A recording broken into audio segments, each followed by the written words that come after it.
Well, good afternoon, everyone, and welcome to CASCAR. We're at the CASCAR World 300 here at Charlotte Motor Speedway. I am your host, Noah Walter, here with twitch.tv/4cloak, and I just want to give a little quick preface. If my voice gets a little bit quieter later on in the stream, I did just get a vaccine today, the first shot, so I think it's a little bit of a side effect. I'm not feeling too good up here. So, yeah, that's just a little bit of a warning out of the way there. But we're here at Charlotte. Stephen Black is leading, as I think a lot of people predicted, here at this 1.5 mile speedway built in the 60s a long time ago, with Humpy Wheeler being one of the main guys here. So we're heading over into qualifying now. We're going to jump over there, and a lot of these guys are just absolutely moving. So I think that is going to make for a fantastic night of racing tonight, and we are going to have a big ol' field as well, which is going to help make things mighty, mighty interesting. Well, let's follow along with, let's see, who do we pick out? Yes, we'll pick Brandon Fiedler. You know, I think that is a fantastic idea. We're going to follow along with him for his qualifying session here tonight as he continues on here with CASCAR.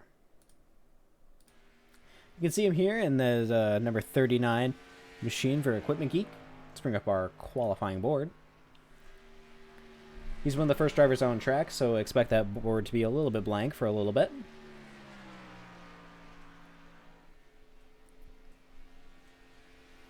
I want to thank all of our viewers for coming out here tonight. I appreciate it. It's good to see everybody.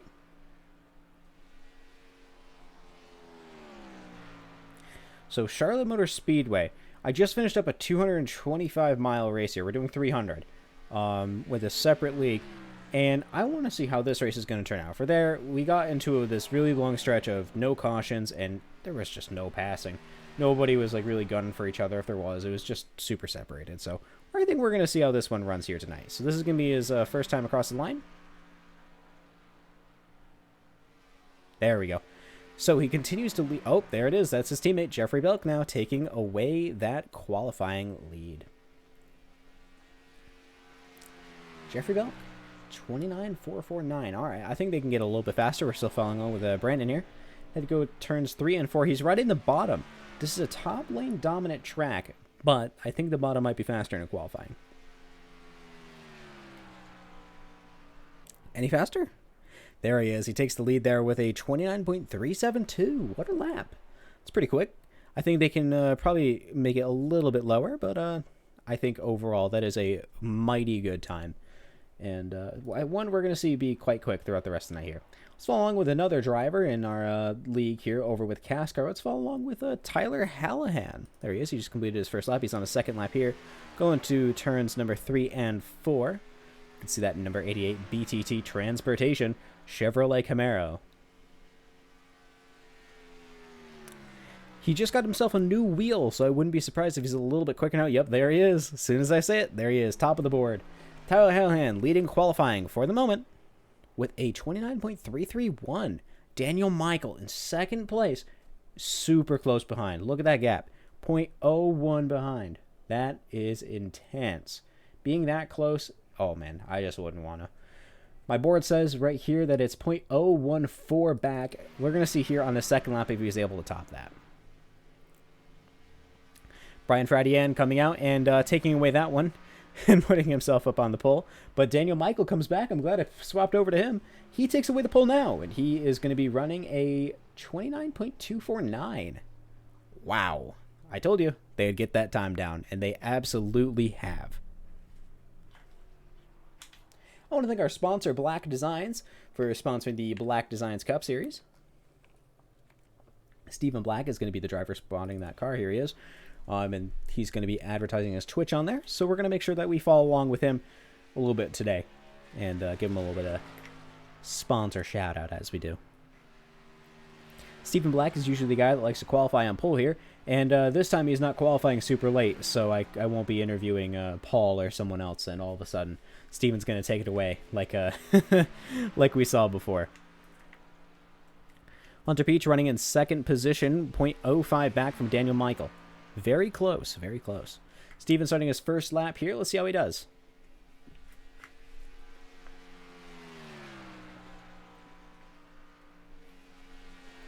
You can see how a lot of these guys are trying to handle this. I think he's going to be doing his qualifying time by riding that high line. He's like taking the super speedway approach, riding that high line for the first lap. Then on the second lap, just as low as you can go. Maybe I'm wrong. We'll see. You can see that first lap he did, 5th place. Not his best. But now you can see him. He's very low on that track, riding that blue line. Let's see how he does in 3 and 4. Greg Snellgrove going up into 2nd position, 0.05. Oh, wow, look at that gap. The gap between Greg Snellgrove and Hunter Peach is about 0.0004. So that's why it looks very close there on your guys' screen up there. And Stephen Black's approach did not work. He did not run faster, and he qualifies in 6th position. Follow along with the rest of our qualifying session for now with Sylvan Seguin. That's how he continues to run here in that number 66 Toyota Camry.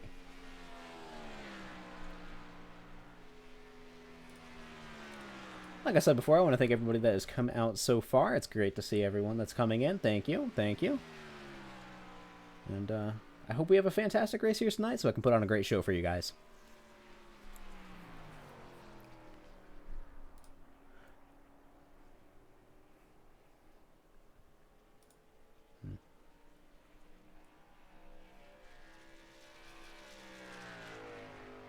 All right, that's going to put Sylvan in 9th position. What a lap. That's pretty damn quick if you ask me. There's Kyle Mundell currently running in 13th. I don't think it's showing up on the overlay, though. Uh-oh. We'll make sure we handle that. Mr. Mundell here in the number 34 Waterloo Brewing Toyota Camry is going to be trying his best to see if he can run an even faster lap time. Get himself onto that top 10 board. Across the line, and there he is. He goes up into 8th position. What a lap. Very quick. That 29.421. What a move. Head over with Sylvan. I think he's trying to get some extra practice laps in now. I don't blame him. We saw with the previous race earlier on, if you attended, that a lot of these guys were struggling to keep their tires in good condition. It just gets so rough sometimes. So I'm not surprised.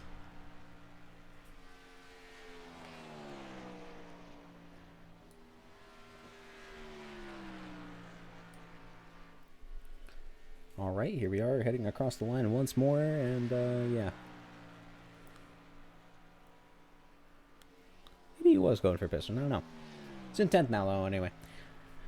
Well, due to that, and not really too much else going on for the moment, we're going to head and go ahead and bring someone up here with. We're going to bring Daniel Michael up here with us. That's just about everybody qualified. If I'm not mistaken, that is everybody. So, yeah, let's bring Daniel Michael up here with us. Let's see we can find. There he is, Cyclone Racing driver. Daniel, Snow up in the booth. Can you hear me? Yep. Well, you just got yourself a pole qualifying, and I don't think you're going to have Paul's luck where Steven's going to come steal it from you. Yeah. he already qualified, so good. Well, you got yourself a pole position. How are you feeling tonight?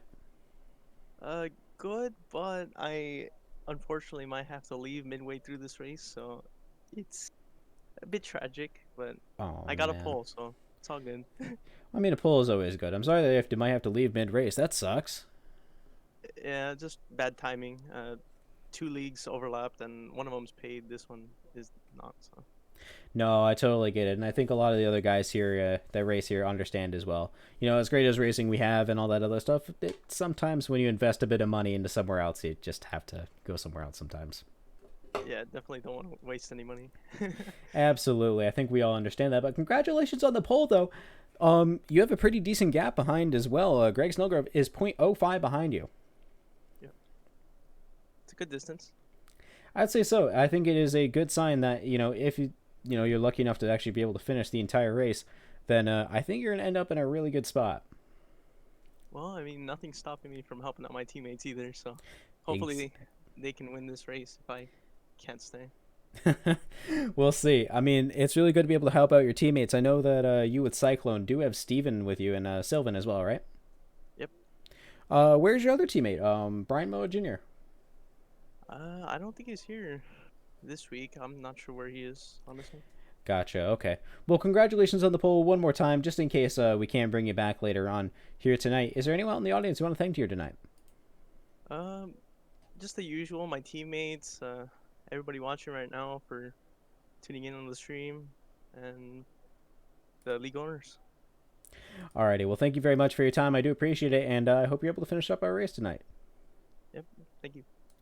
All right. That was Daniel Michael. You got your pole position, so I think that he's in a pretty good spot if he is able to continue racing with us here tonight. Once again, I want to thank all you guys that have come out so far. I appreciate it. We're about to get pretty heated up into our Charlotte race tonight. I know that NASCAR is over at Martinsville, so I can understand some wanting to go watch that one. I get that. Though I do think that their race will be ending in a little bit. Oh, and just so you guys know, we are going to have a special guest tonight, or at least we should. We are going to be having the great guest of Wes Gallo joining us tonight, and he's going to be up in the booth for a little bit. If he wants to stay for a little bit longer and help finish out the race to help save my voice, I'd massively appreciate it, but we'll see. In any case, we're heading into the race session now, so we're going to join up and go through our grid. All right, so let's grab our grid. Right. I don't know why it's showing the second row. But in any case, Hunter Peach is going to be... Daniel Michael and Greg Snellgrove are on the pole for first and second. Then in the second row is going to be on the inside Hunter Peach, and then his outside is going to be Brian Fradian. Then in the third row on the inside lane, that's going to be Greg Hallahan, followed by Stephen Black on his outside. Then in the fourth row on the inside lane, that's Brandon Fiedler. Then on his outside is going to be Kyle Mundell. Then in the fifth row on the inside lane, you got Jeffrey Belk, and on his outside, Sylvan Seguin. We're going to have to watch these guys tonight as they're going to be starting a little bit back, but we have seen these guys be fast before. In the sixth row on the inside lane, that is going to be Cody Snyder, and then on the outside is going to be Marshall Harris.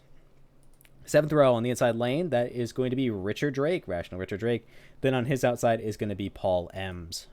Eighth row inside lane, that's Michael Jennings, current point leader, I believe, or in second place after Stephen Black, with Mark Lapierre on his outside. Then finally, Patrick Coluccio is going to be bringing up the rear of the field. I'm going to double check to make sure we didn't miss anybody.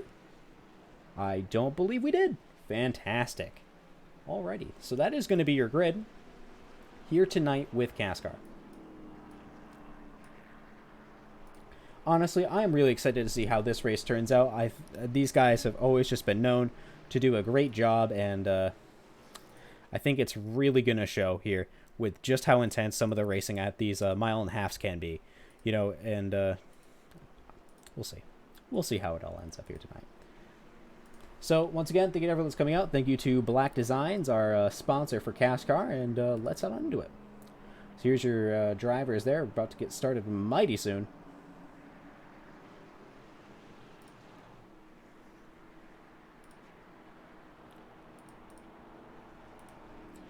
I just love the sound these cars make.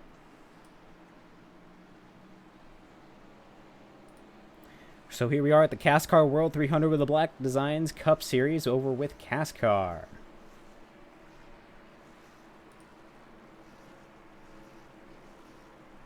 Pace car is off.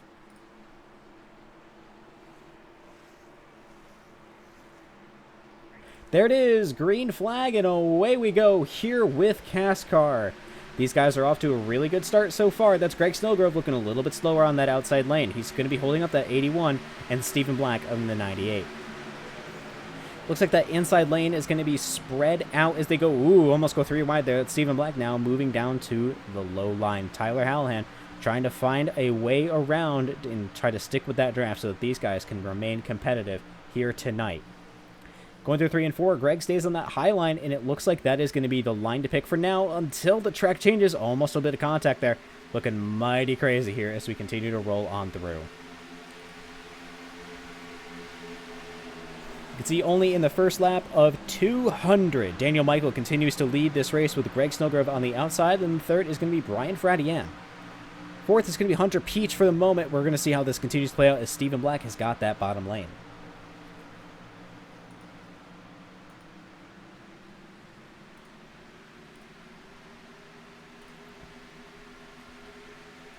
Here they go, continuing to run side by side. That's Stephen Black, keeping complete pace there with that number 84 of Hunter Peach. It's interesting to see just how much these guys are able to stay on the same pace despite running completely different lines. Hunter Peach pulls out in front, though, of course, as soon as I say that. Stephen Black trying to follow behind.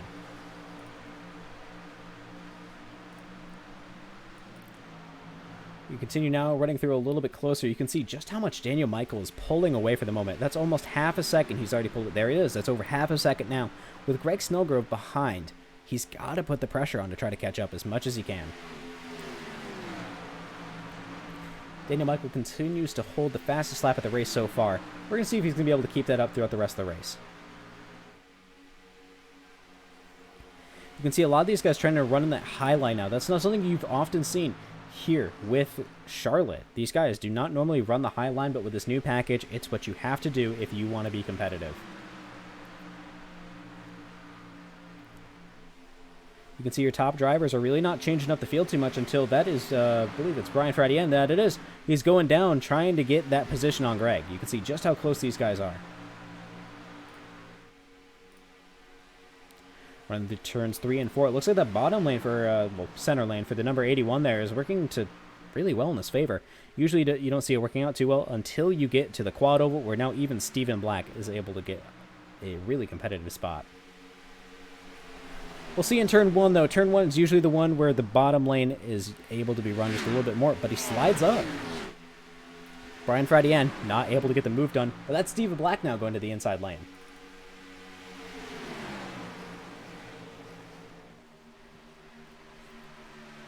Stephen Black still down low. Is he able to get through? Registers for a moment, but are they going to be able to hold through the tri-oval is the real question. Friday continues to hold it, but now as we go through another lap here at Charlotte, I don't know if they're going to be able to.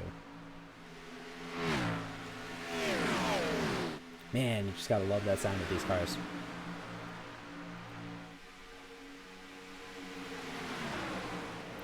Greg Snellgrove continues to be in second position for the moment as Daniel Michael continues to just pull away. That's over almost a second and a half at this point.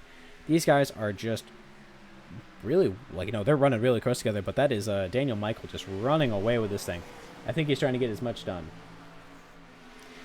Thank you very much, so Scott. I really do appreciate it. It means a lot to me.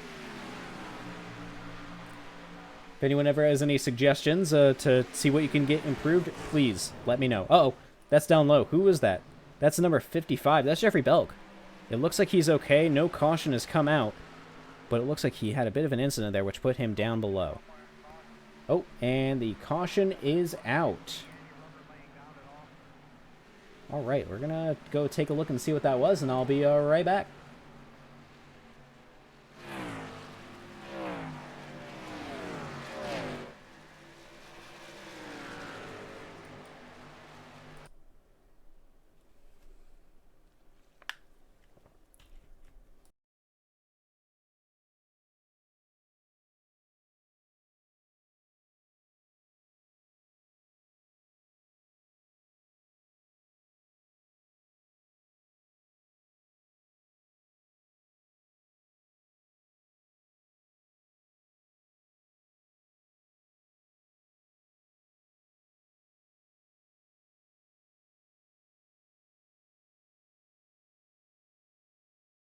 All right, something tells me I got our caution right here. Let's take a look. So we're going to be following along with the number 84 of Hunter Peach as we are now entering, well, not entering, leaving turn number 2. Let's see what happens here. All right, you can see that 84 right there behind Stephen Black. He's now at his quarter. Turns into Stephen. Stephen goes down the track spinning. That's what DeBelk was going down for. Hunter locks it up and then stops on the apron. I think that, along with Steven being spun, yep, looks like Steven got completely just destroyed. There he is. I think that is what brought out our caution and some of the effects from that. Makes a lot of sense. A lot of these guys are now going to be in an interesting spot as it's so early on in the race. However, it might be time for a pit stop. That is a great question to ask right now, is who is going to be pitting and who is not. It looks like a lot of these guys are coming into pit right now. Let's take a look. You can see that's Hunter and Steven coming into pit now. A lot of these guys just are trying to find the best thing to do for the moment.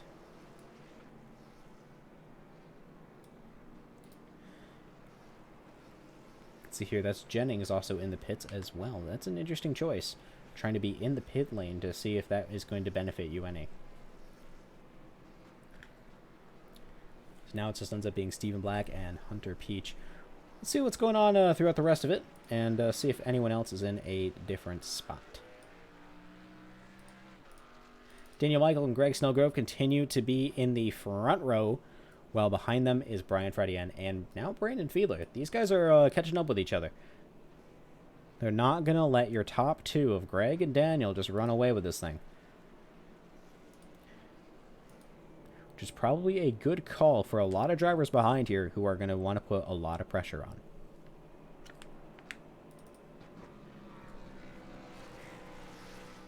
Tyler Hallahan, the guy with the new wheel, running in 5th position.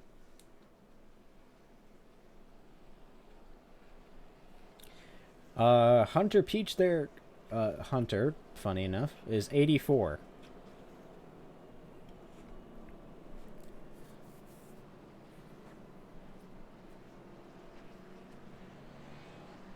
So with 18 cars still in the field, Hunter is not out of this race quite yet, although it is unfortunate that he got caught up in the incident. We're now back to 2 wide, about to go green quite soon. So before we do, I want to give a big thank you to our sponsor. That is going to be Black Designs. Make sure you check Black Designs out, as he is the primary sponsor of the Black Designs Cup Series. Who would have thought, you know? Still, it is fantastic to see these guys here at the CASCAR World 300.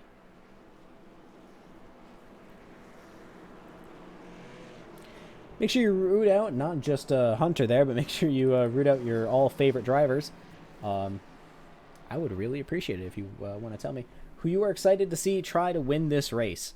I know I am certainly excited to see what everybody can do here at Charlotte. A little bit later, we're going to make sure that we bring up Wes Gallo with us as soon as he's available. We can have some fun with that one. All right, here we are. We're about to go back to green quite shortly.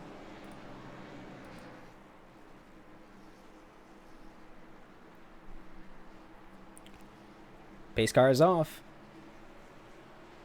You can see just the anticipation in that field as they're coming up to the restart zone. There it is, restart zone, and away we go here at CASCAR World 300. Uh-oh, bottom lane with Sylvan. Looks like they had a lot of issues. That's going to put them way behind now. That is a ton of momentum they just killed. Looks like your top 10 are going to be the only ones now going to be holding consistent pace. We're going to see if there's going to be another caution from that one, because getting a ton of drivers caught up right back here is going to create a huge speed differential. Pop up a little bit more, you can see Daniel Michael and Greg Snellgrove trying their best to keep a good, consistent pace as they continue to run through. Brian Fredian maintains a solid 3rd for the moment, with Brandon Fiedler behind him. Tyler Hallahan running in 8th. Nope, not in 8th. In 5th for the moment. We're going to see if he's going to be able to shoot up past the field a little bit more, because he's going to be getting Belk and Rational Richard Drake behind him.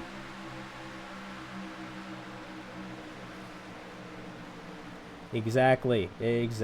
Quality over quantity. Even though the quantity of 18 drivers is quite good. In any case, these guys will continue to run here at Charlotte. Jeffrey Belk running in 6th. He looks like he's going to be under pressure from Richard Drake there, who's trying to use that bottom lane, as he's still not fully built up to speed yet, to his advantage. Marshall Harris running in 8th for the moment in that 97 machine. And a little bit pushed now. Cody Snyder catching up as well. You can see that Sylvan is kind of holding up Mundell, Ems, and Stephen Black.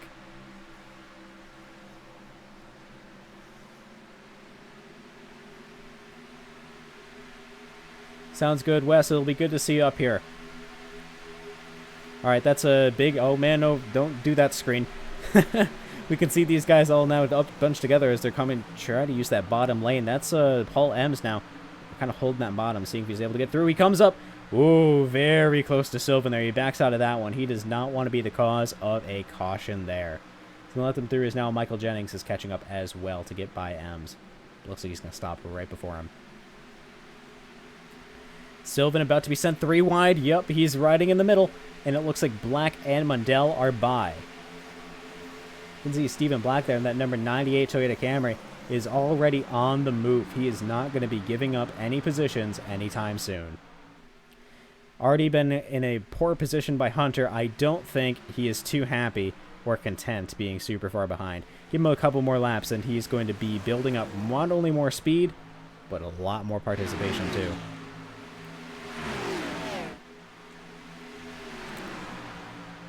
Get a little bit of a push from the number 84 there again. He's got to be careful. Hunter took him out before, even if it wasn't on purpose.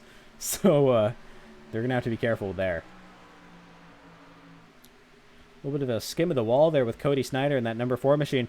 That is going to be putting Hunter Peach now into 9th. Richard Drake, who started way far down in this field, is currently running in 6th position. I would say that he is on a fantastic move. Got a bit of a push from Tyler Hallahan behind, and I think that is going to help carry these two up into a good spot.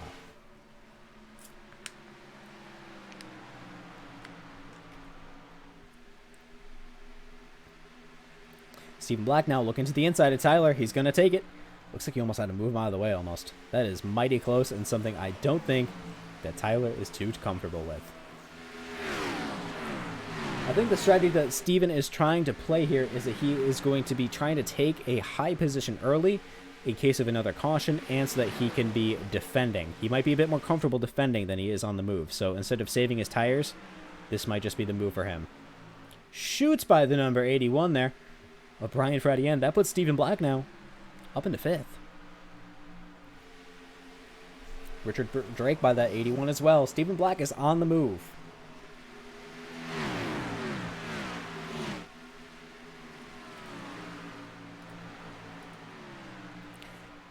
Make sure you check out Steven's Twitch there. He's got it all on the side of the car there. That's XS Black 98.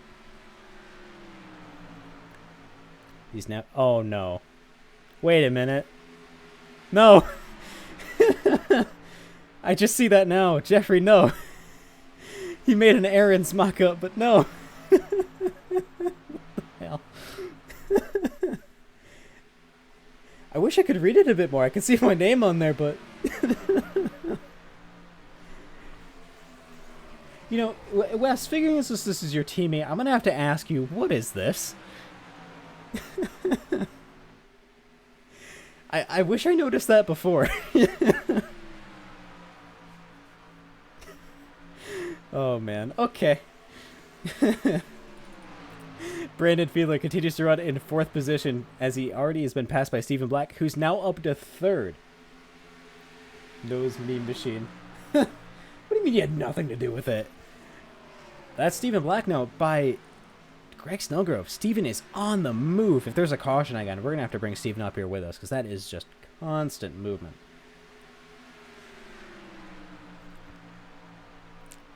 You can see that number 98 is trying to do the inside there on the 25. Is he going to be able to make it? Daniel has been running away so far.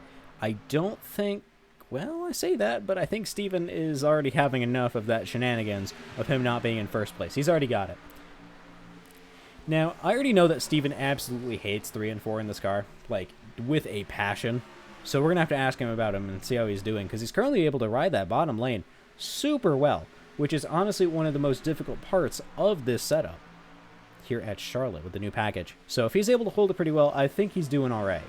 We'll see if he hates it still.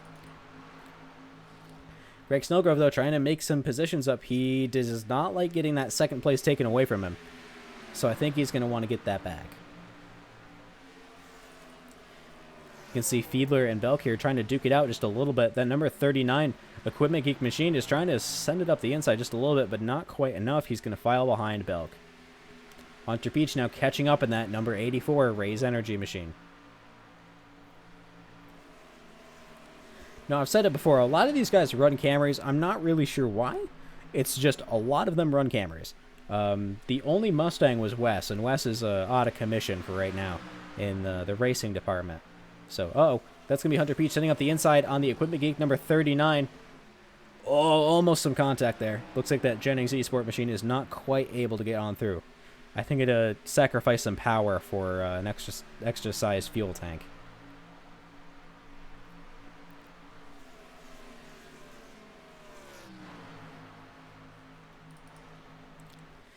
Hunter now, after trying to do that run, did not have quite enough pace. So it looks like he is going to be struggling now. We're going to see if he's going to be able to work his momentum back up to catch up to the EG guys. That is, unless his internet doesn't want to die. I just saw on the little board I get on my screen that it is not looking good for his internet connection for the moment.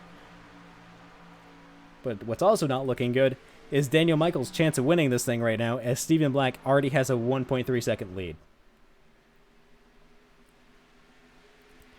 I wish I could tell you how he's just this quick. I wish I do. I think he just knows the lines and how to drive it. So as soon as we get an opportunity to, we're definitely going to ask him as wow.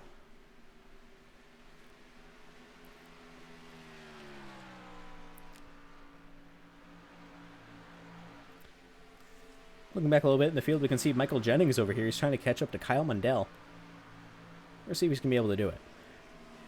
You can see that Black Designs number 86, Jennings Esport Camaro, if he's going to be able to catch up to Mundell. He's got the draft now, so it's possible. Mundell also tried to set it up on Paul Ems, but it did not work. That's them going to the inside lane, but that you can see that the high lane dominance. Bit of a wave there out of Jennings. That's not going to help him any.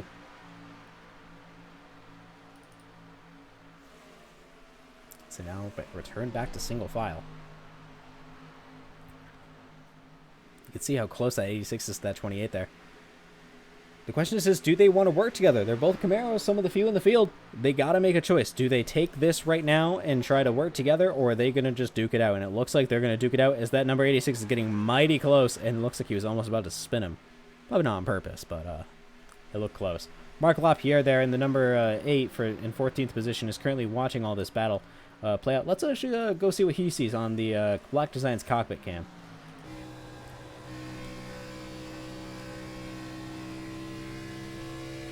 You can see here on that camera that like he can just watch this battle play out in front of him as he hits the wall.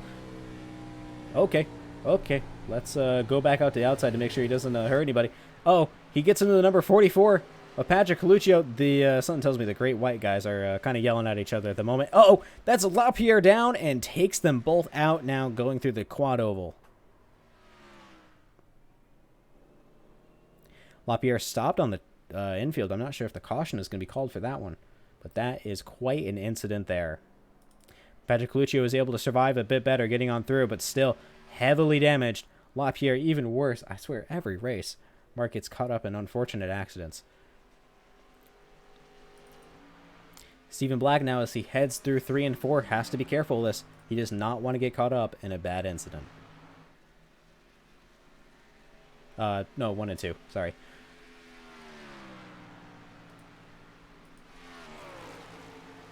There he is. He's caught up there to the number 8. We're going to see if he's going to be able to get by him safely, because that is a huge incident there for Mark. Unfortunate.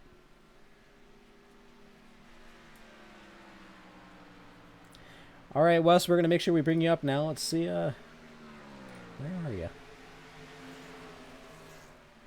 Ah, there you are. You're in the EG. All right, let's bring you up with us. All right, Wes, you're up in the booth with me.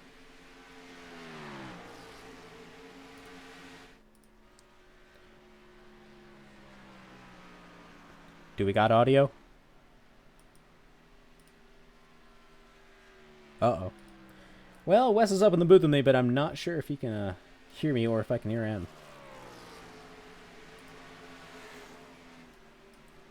Well, I'm going to let him figure that one out as we continue to go through this race. Stephen Black continues to lead, having a almost 3-second gap on Greg Snellgrove, who's currently running in second, but he has Daniel Michael and Jeffrey Belk right behind him. And they're going by Mark LaPierre, who helps out a ton. Mark gets into the number 25. Uh-oh. Looks like they're having a bit of a struggle there. It looks like they were able to save it perfectly fine, but that creates a huge gap. I'm not sure if that's a little bit of a, a Great White trying to work together, or Just on accident because he has no control of the car.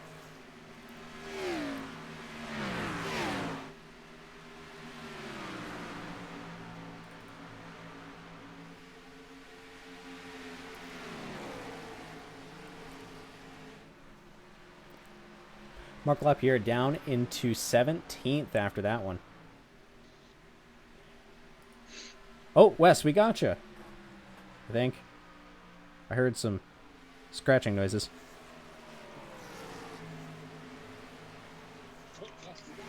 Oh, do you? There we go, I gotcha. No. Well, you got me because I don't have you. That's good. What? Well, it's good that you have me, and now I gotta figure out how to get you. Are you not able to hear me? You only hear me through stream? I've got you on a delightful delay right now. Ah, beautiful. Something. Well, I got you through the my TV. I got you pulled up on, but which is not an ideal way to run this. It's very professional, I would really say. Honestly, I mean, if you're going to be up here in the booth with me, you got to get yourself on a huge equipment PC setup, and you got to match my setup at least, or at least quadruple it, honestly.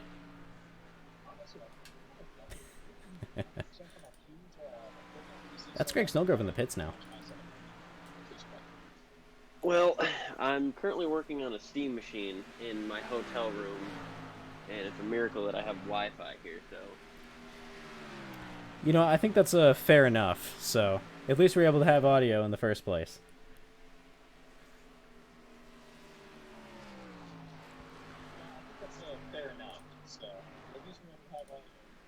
Hey, that's definitely a good start. I'm gonna keep trying to troubleshoot, see why I cannot hear you. Yeah, it's a pretty significant delay, but that's okay. We're going to try to figure that one out as we continue to go on. One question I do have for when it eventually catches up is, what do you think about the EG guys right now? How do you think they're going to be doing? I know you're a big member of that group.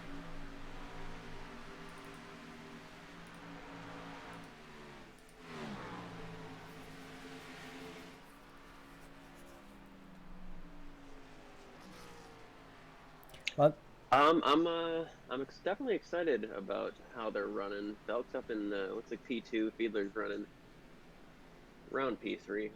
Looks like they're actually coming to the pits. Yeah, everyone's coming into pits now. That is going to be it's going to be an interesting strategy call, as all of them are now in the pits together. That is going to allow them to work together to try to get back up to a better position. Something that they're going to really have to try to do, especially if they're going to be short pitting like this. Looks like the number 97 is parking it as well.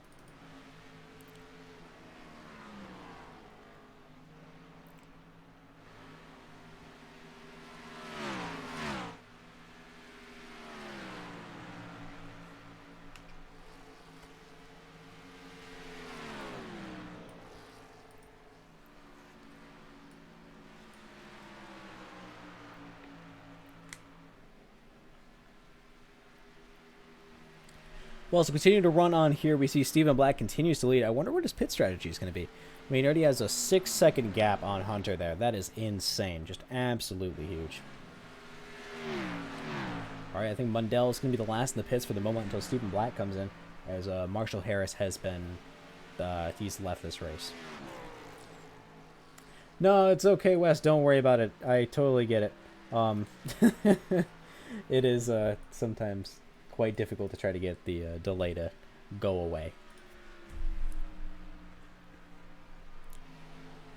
Stephen Black continues to lead here at Charlotte with a 6-second lead, and Michael Jennings currently running in fourth with that extra large fuel tank. Let's go see how he's doing.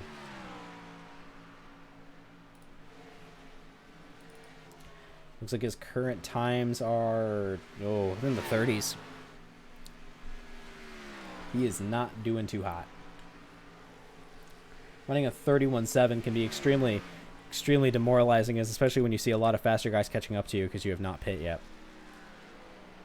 However, one thing he might be banking on is a caution.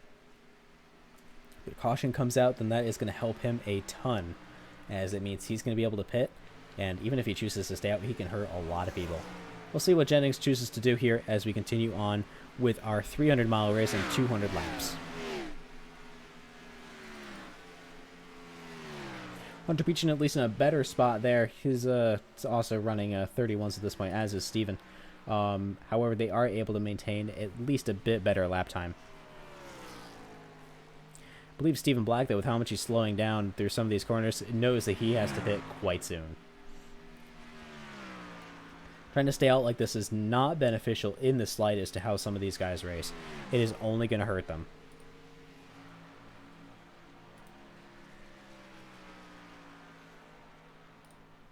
There we go. Just wanted to move Wes down to EG just in case we get an opportunity to bring someone up for an interview. So currently the lead guy that has not pit yet is Daniel Michael here in that number 25 Camry. He's gaining a lot on Stephen Black as well, but obviously that's due to huge issues coming in from the dead tires out of Stephen. Honestly, at this point, I'm just waiting for him. I'm waiting for that car to just dive down pit road because his tires are just dead. You're fine at EG. Well, I don't know, Wes. I don't know. Wish I could tell you. Wish I could tell you.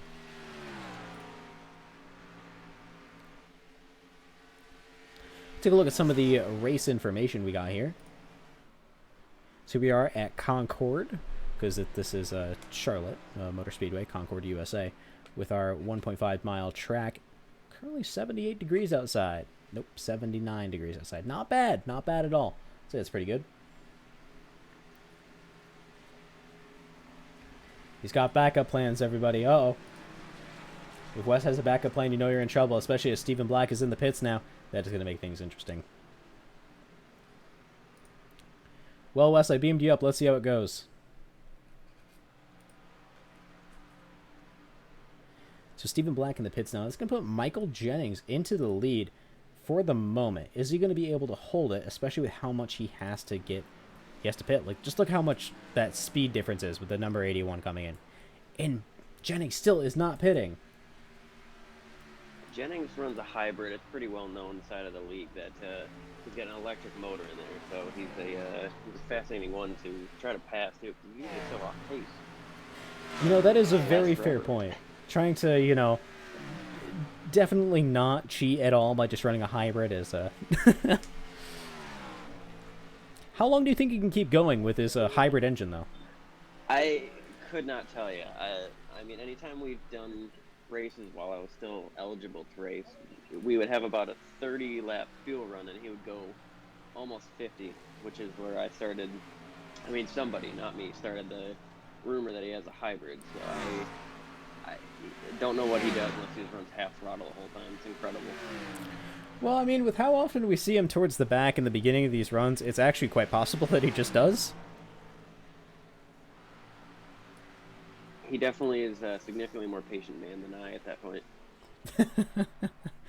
That is fair enough. I don't know how he quite keeps his patience while doing it, but he is coming into pit now. Although, do you think this pit stop's really going to screw him over because he's pitting in so late? It typically does, yeah. I mean, if he can run to lap 51, he can pretty comfortably make it to the competition caution at lap 100, if it's still the same. So I think he's going to try to split it up, but even that, I don't understand the plan, because I don't feel as though that sets him up for a comfortable finish, even if they do go green after the caution. That makes a lot of sense. It really just is a big gamble to play. We saw Stephen Black have an issue with that as well, as he was running in first for a super long time, but then now he's all the way down into fifth. Well, with his incident having to run through the field, the amount he chewed his tires off to get to that point, he must have had some significant fall-off when he had his pit stop, unless he had issues on pit road. I wasn't sure if anything happened there, though. I mean, he completely pit by himself. Like, that's part of this strange part, is he just did not come up with anyone. He just waited for like a super long time. I think until he was out of fuel.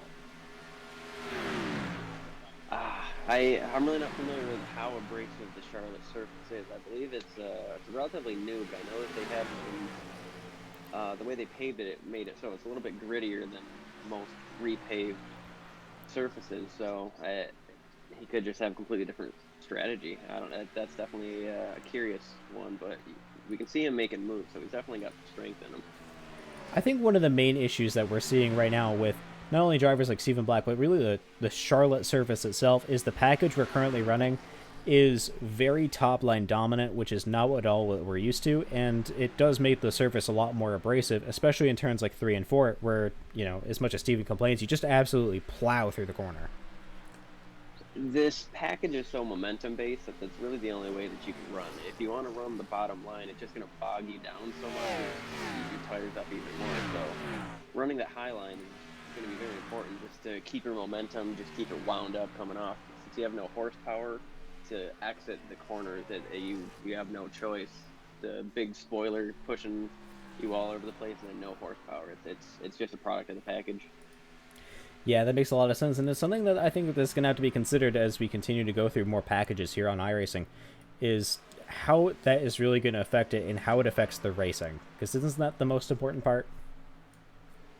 I would think so. I mean, you saw how the racing developed as we ran through Texas, which was one of my last races before leaving. It's just such a unique, difficult track with a similar fresh repave. You just had to run a specific line, and if you deviated off of the single line at all, it would just absolutely kill your race or momentum. It's just so momentum based. Absolutely. You know, even with that momentum based kind of package, I think it does lend itself to like some good moments, but you are totally right that it does create other problems where it's just single line racing. We saw that a little bit more going into now, where a lot of these guys are getting a bit more separated, and anyone that is together, they're all together running the highest line. Trying to stay in the wake as much as possible. It does get a little bit frustrating since you do run into a bit of a bubble. So even like down the back, if you get good momentum running off the high side, you're going to get a good pull off the backstretch, but you're going to get within about a 1 second bubble where it's just going to stop. You're going to have a tough time passing. And then even if you can get to the bumper, you're still running into single file difficulty. So coming towards the end of this race, it looks like it's going to be more of a strategy call and just tire conservation. That's just kind of the name of the game. These guys in this league are so talented. There's very rarely are there cautions. So it's just going to be execution on green flag stops and strategy. Absolutely. Like I said earlier in the beginning of the stream, I wasn't sure if you're there.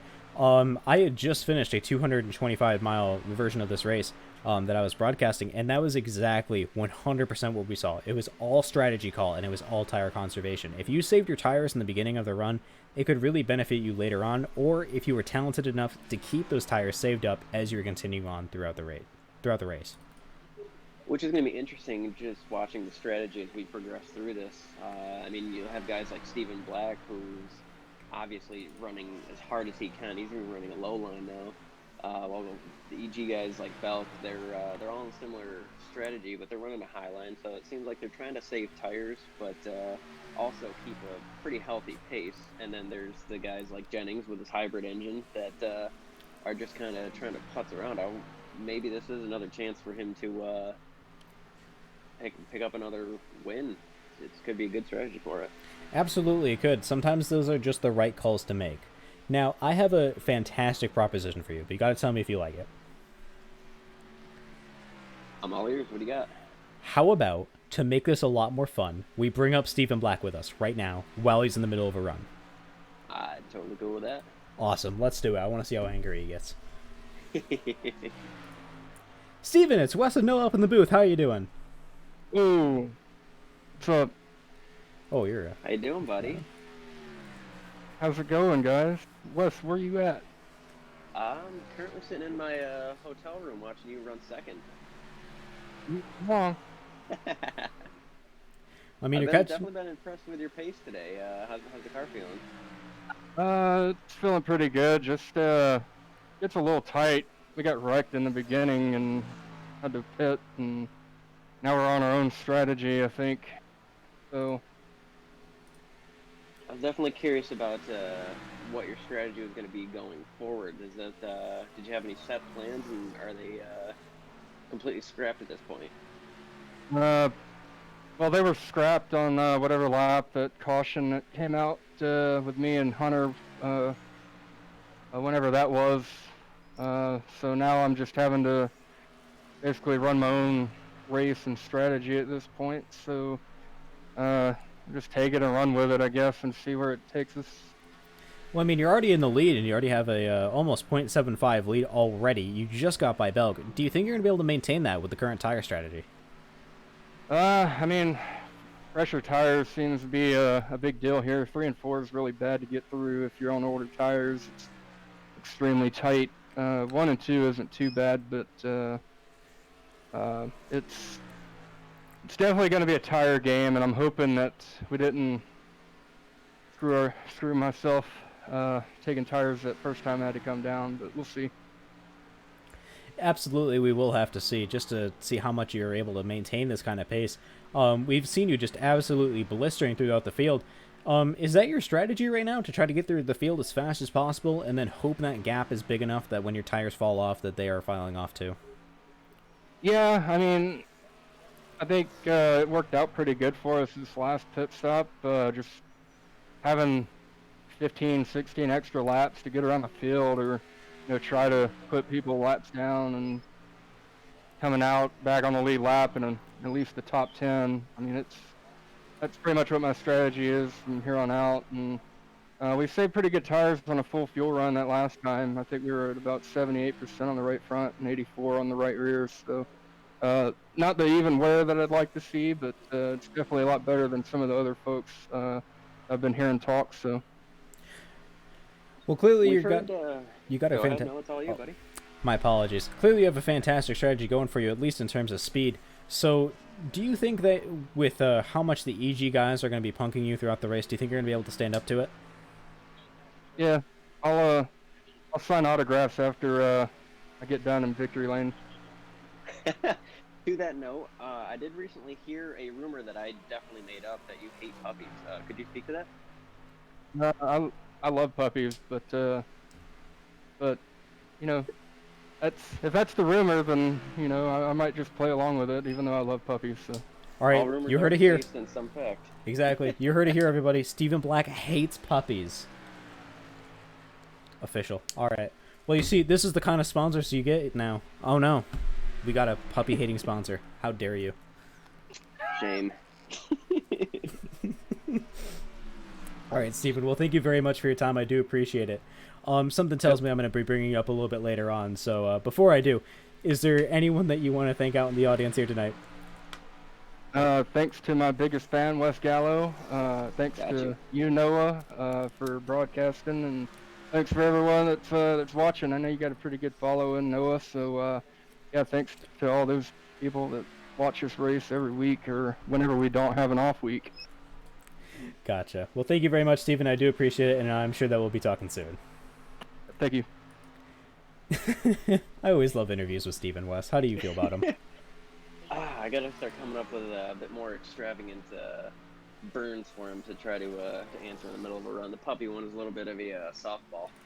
Yeah, you gotta come up with some more, like, completely ridiculous ones. Well, I'm trying to keep it PG. I know you're trying to grow. I can come up with some, but I don't think you would want me up here for those.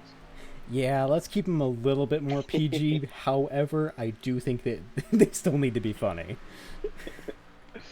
Well, how about we have a good look through the field right now? We got Black in front and Belk and then Noah's meme machine.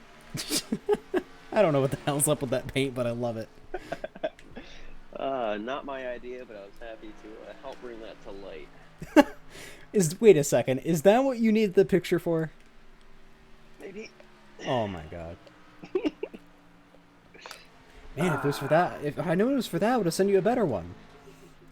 Well, this is a long season, so we got plenty of options. Fair enough.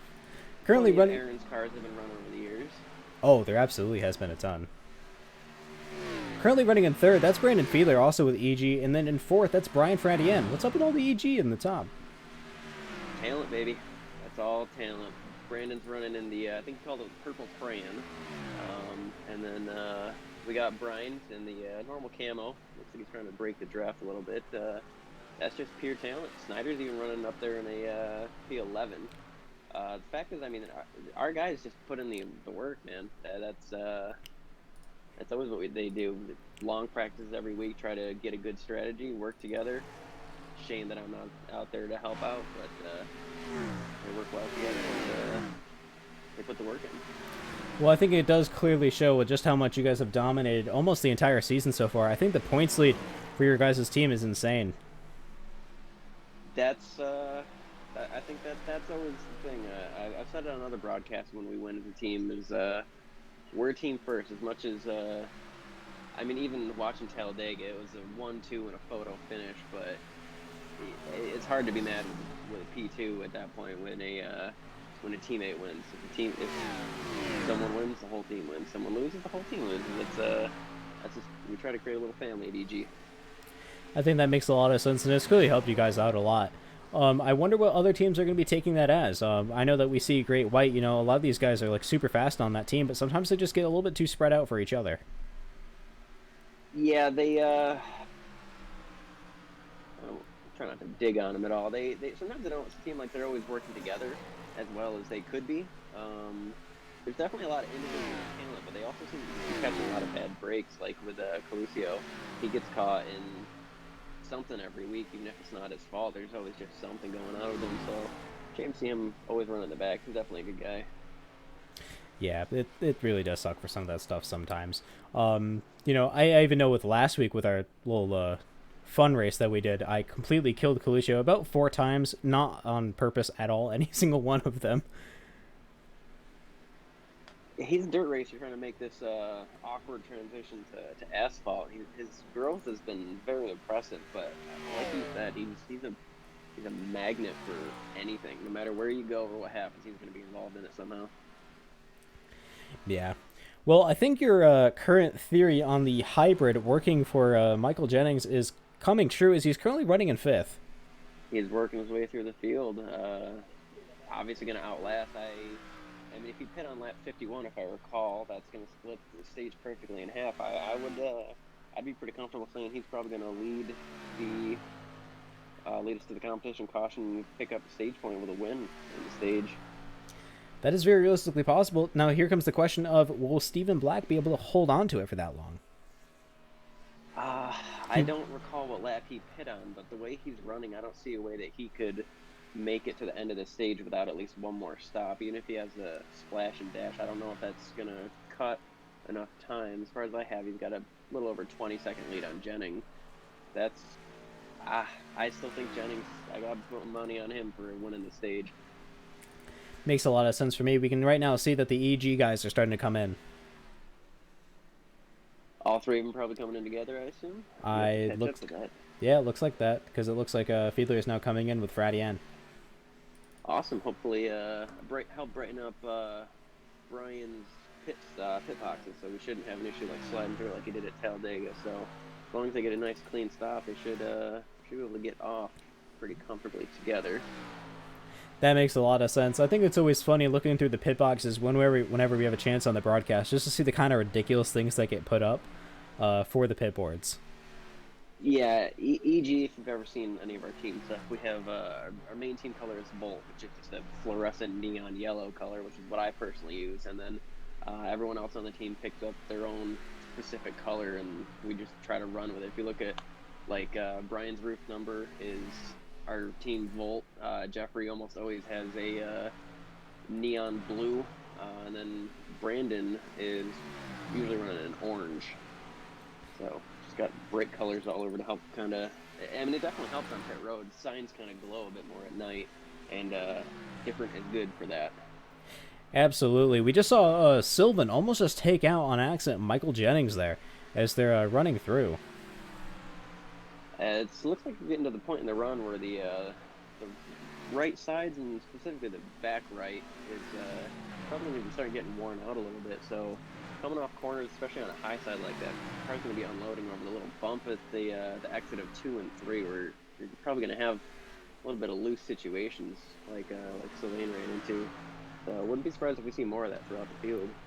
It is definitely going to be something to watch. I think a lot of these guys really are going to be concerned about how much they're going to be able to handle the uneven surface, because as new as the Charlotte surface is, it does have its own set of issues within each of the turns, including the different radius of the turns in turns 1 and 2 and 3 and 4. On top of that, it doesn't look it, but when you're actually racing, especially on here, it's a very narrow track, which, with it being a single lane style racing, obviously it's difficult to pass. Sometimes it can feel even difficult to run single wide. It just feels like such a narrow track, especially leaving corners where it gets flatter like that. You'll run into issues like Sylvain had. That makes a lot of sense, and that's something I think, as you said, a lot of these guys are not only going to be looking out for. I think a lot of people that are running together are going to be looking out for that, as they don't want to get taken out just like Jennings almost did. At that, if you're running within a second of each other, you're going to be hello, please stop that. Anyway, you're going to be running into the issue of aero push. You get close enough that the air kind of gets taken off the nose of your car, which is a large spoiler in front, and the unique oil pan in front, splitter. It's very difficult conditions with loose, slippy tires. Oh, we got a caution. We do have a caution. Let's go take a look to see what that was. I think Marc Lapierre is involved, so let's take a second and let's take a look at that.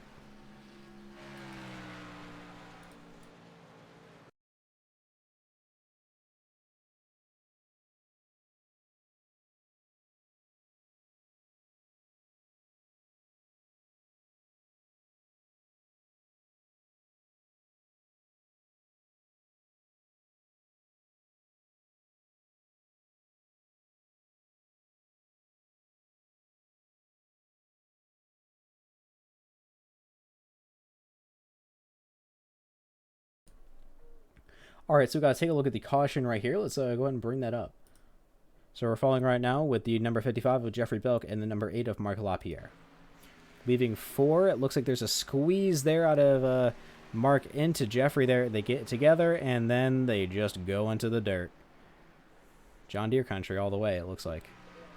Definitely does not look like something that Jeffrey's going to be too happy about. And I know they've had previous run-ins, so I'm curious about the purity of that by the 8 car. So that'll be interesting to see going forward if the 8 cars can continue. I think we did see a little bit earlier of some contact between the 8 and another driver. So it's going to be something to take a look over on the broadcast once the race is over to see really like who's at fault here. And I know specifically the 55 and the 8 have had some history going back to at least Martinsville. It'll be interesting. Maybe we can pull up Jeff and see what he has to say about it. Yeah, sure. Let's actually do that right now. I think that'd be pretty interesting to see what he has to say. Jeff, it's open the booth along with Wes. Can you hear me? Hey, how you doing? I'd say we're doing pretty well. Hello, Jeffrey. Hello. So we just... Go ahead. Oh, my apologies. So we just saw that you got a little bit of a run in there with Marc Lapierre in that 8 machine. How are you feeling about that?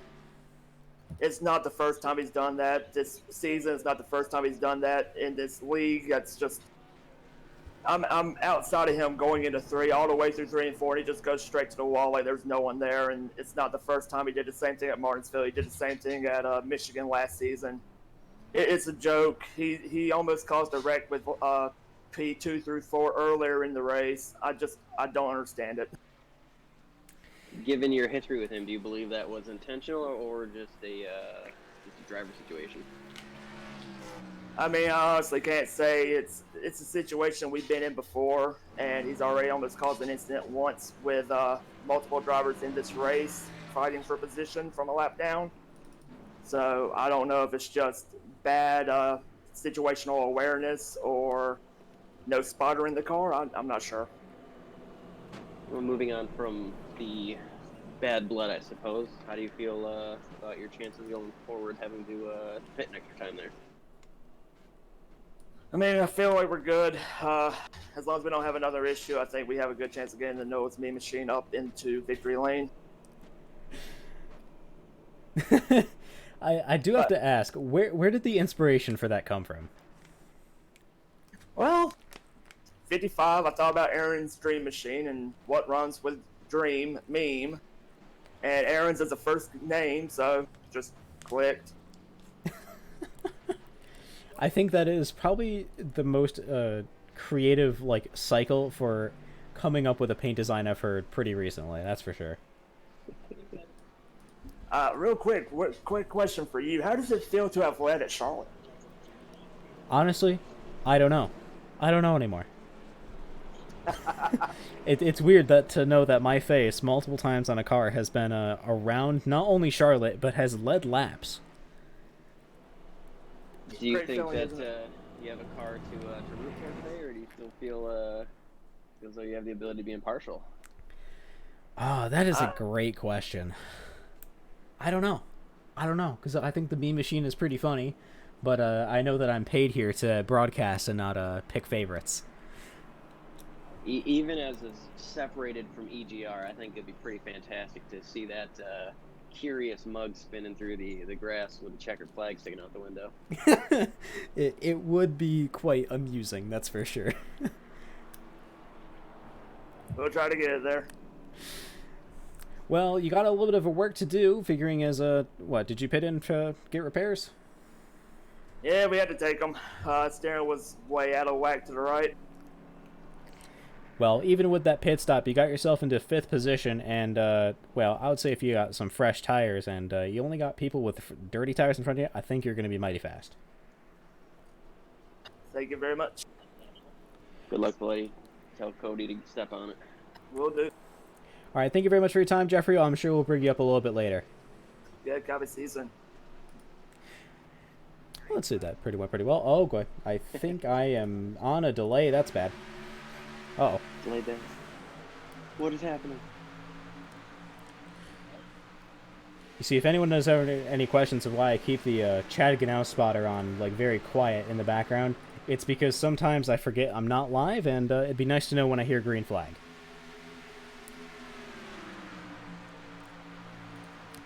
However, it looks like we're off to a pretty good start here, as Daniel Michael continues to lead this race on a little bit older tires. He has Brian Fradian, though, right behind him, looking very fast. Looking a little bit further down the rest of the field, we can see Brandon Fiedler and Richard Drake, though, are catching right up, and they look like they're going to be all up together. Jeffrey Belk, who we just talked to, is also on the move, and he's pulling away from Stephen Black. You're just going to see the complete difference in tires here. If Jeffrey did take fresh tires in that stop, I believe that he did, he's just going to add some flow past these people and be able to run a different line. Like you see him running towards the bottom there, I believe working on the 41. Should make quick work of him, especially diving into 1-2. As you were saying right there, he's already right on by us. They're going almost 3 wide in turn number 1. A bit ahead. That is not going to be very safe, especially for these guys. I think EG is having a little bit of an issue of who wants to lead. They know that they're safer on each other. It's kind of comfort of working together so much. So I think they'd be pretty happy running side by side. Although I think it'd be nice for them to check out together to try to get past this 25. Well, it looks like they were able to do it. That's Brian Fradian and Brandon Fiedler up into 1st and 2nd, putting Jeffrey Belk currently in 4th and Daniel Michael running in 3rd for the moment. But the question is will Daniel be able to hold off Jeffrey Belk, because he is on old tires, and we can already see it now. Going down the backstretch, that's Jeffrey Belk on the inside, and I think he's, yep, there he is. No chance at all. Belk is straight through. I can already hear the Jaws music. He's coming for Brian right now. It's just a matter of if he's going to have used his stuff up too much to pass him once he gets to him, and how long he'll be able to run away before the great equalizer comes on these tires. Absolutely. That great equalizer, as you're talking about, that tire fall off, is just about the same for everybody, no matter what kind of tires you're running. Everyone just gets super slow, usually around, I think, lap number 25, currently with this package. Kyle Mundell also trying to keep a consistent position, but Richard Drake and Stephen Black are on the move. Rational Richard Drake working his way around. Absolutely. It looks like he's also getting caught up with the lapped car. I think that's Cody Snyder right there. He's definitely a talented guy. He's another one that just gets in bad shenanigans every single week. Half the time it's not his fault, but he's always gets pushed to the back of the field. He's had great results throughout the year, but just hasn't shown consistency. I believe pretty recently, I think it was Martinsville, he was running in a pretty good spot, and I think he got an interview too. That would not surprise me. I know there was a lot of tempers flaring towards the end of Martinsville, including him. So if he did get an interview and I wasn't paying attention, I apologize to my teammate. I'm a terrible team owner, aren't I? No, I think that just trying to run a big team while you're yourself are also trying to run it can also create a little bit of issues here. Michael Jennings in the hybrid machine is currently running in 11th. I think his tire strategy did not work out in his favor due to that caution. Yeah, that caution could not have affected anybody more than Jennings. He's got nothing left in that car. He's going to have to keep running this pace, so he's falling off, and looks like Fradian's probably going to run away with this here. Belk looks like he's not going to close in enough. He's gaining some time, but it doesn't seem like it's going to be enough to get to him within 5 laps. Yeah, having a 1.2 second lead, it doesn't matter really where you are. When you're on a lap, when you only have 5 laps left to go, as you're saying, it's really just difficult to get there. You need to have absolutely fresh tires, and as fresh as a tire as Jeffrey has, I don't think they're quite that fresh. Yeah, as much work as he went through to get through the field, seems like they're completely chewed off. On top of that, he's got Fiedler running close enough to him on the spoiler that it's kind of killing a lot of his drive. I think this is probably pretty close to the running order we're going to have to the comp caution in about 3 laps here. Absolutely. We're going to have to run through the field as soon as we get there.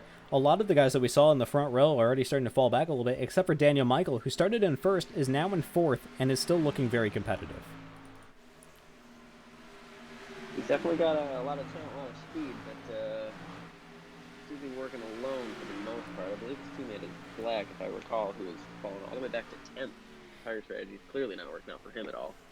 Yeah, we're going to see how that changes under the competition caution with how many people go in and how many don't.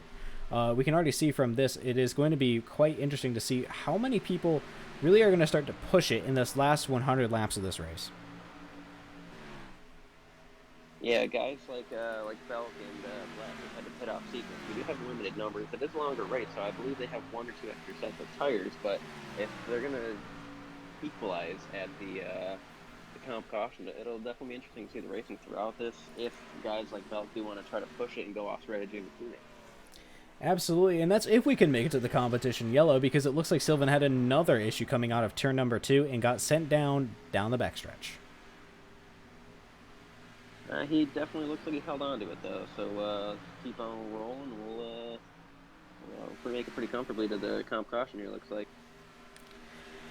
Figuring out his own lap number 99 of 200 here at the CASCAR World 300 miles. We're brought to you by Black Designs. Make sure you check out Black Designs through Stephen Black. We're going to make sure we get a little bit of a time with his car. It's been a while since I mentioned that.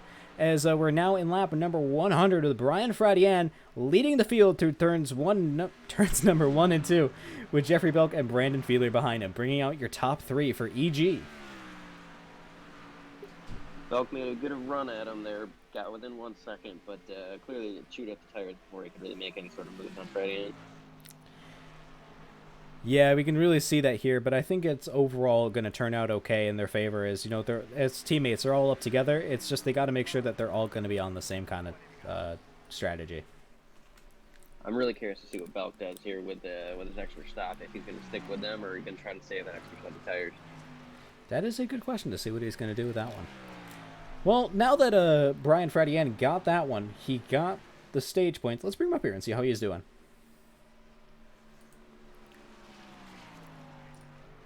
Brian, it's open the booth. Can you read me? Hey, what's up, Noah? We're doing pretty good. You got Wes up here, too. How you doing, Byron? Hey. looking strong out there. I leading the train for the EG crew. How you feeling? Yeah, feels nice to have gotten some sort of checkered flag. 1 sec. Just not the black and white kind. Just the white and green kind. Fair enough, but still, being able to get in such a good position, it's going to leave you with a lot of options. Are you going to try to push it to the end really hard? Are you going to try to save and defend? Or what do you think your strategy is going to be? Just kind of just take it, just see how it goes, try and just read the map as it unfolds and just go from there. That makes a lot of sense. You got clearly a fast car and some good teammates behind you. Yeah, that always helps. It always makes life a lot easier when you know the two guys immediately behind you, and you know they're gonna like at least race you clean. Like so far, this race has been really nice as far as been able to run clean, but like close racing. It's been fun. Absolutely, I think we can definitely agree on that one. Only having one caution before this competition yellow really is going to change things up. Yeah, we'll see. I know Steven didn't take tires last time, so unfortunate incident that he was in earlier. So be full set of cards to play with. As we come out of the competition caution, who do you think is your top concern standing in the way of you winning this? Do you think it's going to be EGR teammate? Do you think it's Black, or do you think it's a wild card like Jennings in this hybrid? If it stays green, I don't necessarily know if getting extra or eking out gobs of extra laps under green is necessarily gonna help, but I think it's probably. I mean, Black's always a contender, and it seems like the rest of the guys in EG are also consistently fast, so it'll be interesting. I think it really is going to show that the end of this race is going to be up for debate, as currently right now you do have not only Belk behind you, but you have Daniel Michael behind you as well. That is going to make things interesting, splitting up your group.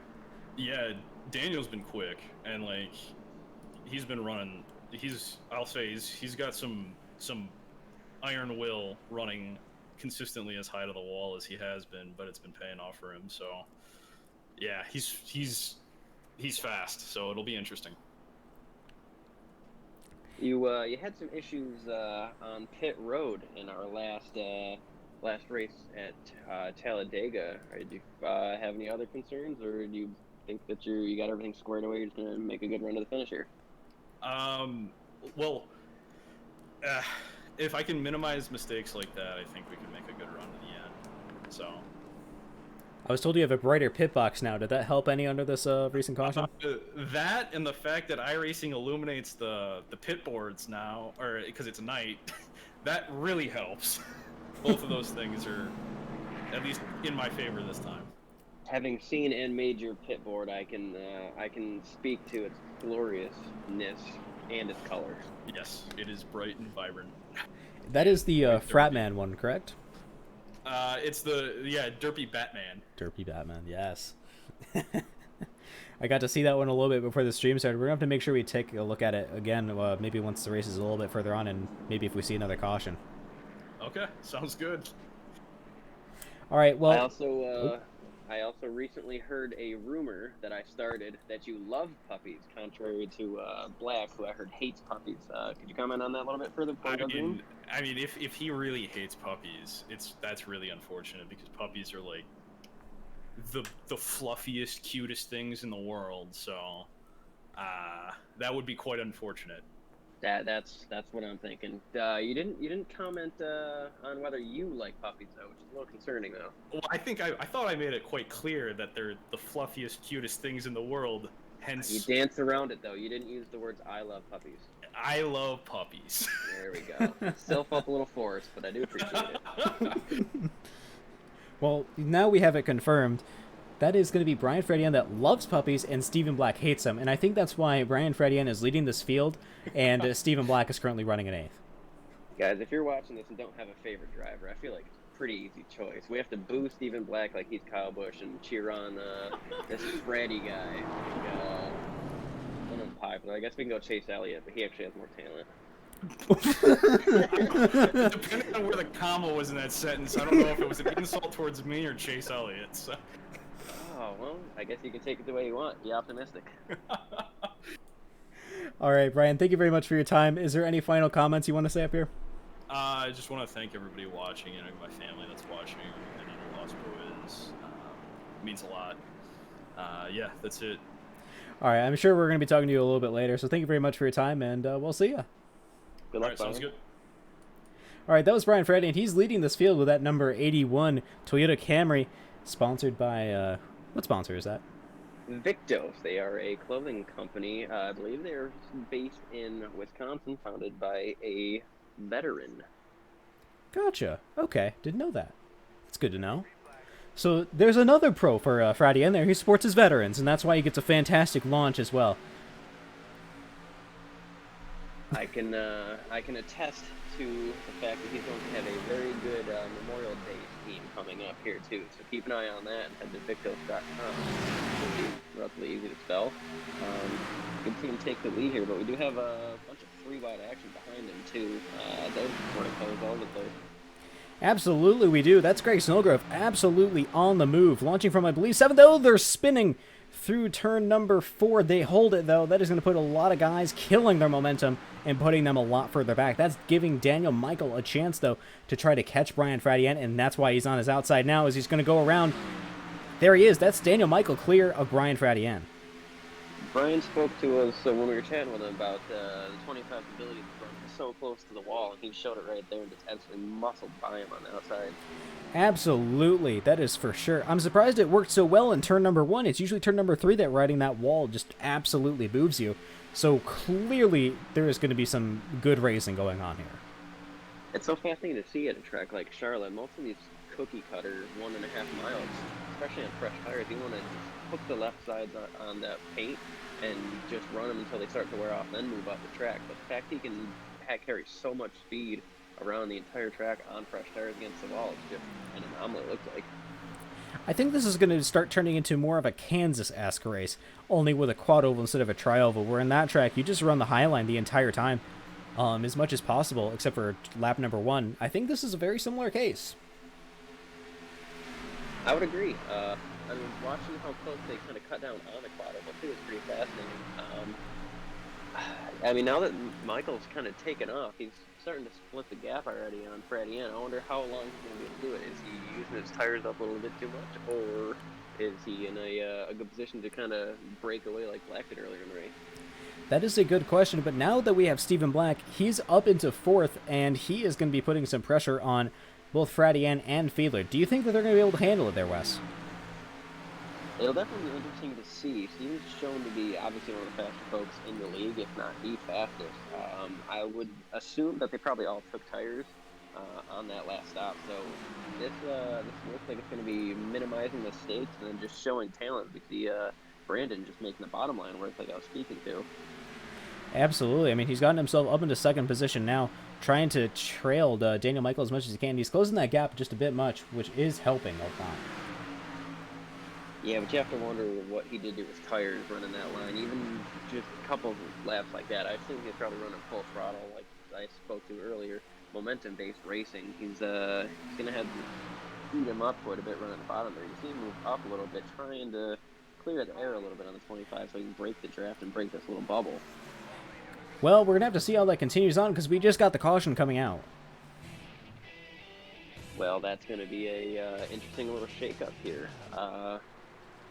More tire strategy. Thank you to Daddy's Trees. I think I'm pronouncing that right for the follow. I appreciate it. Let's see what happened there.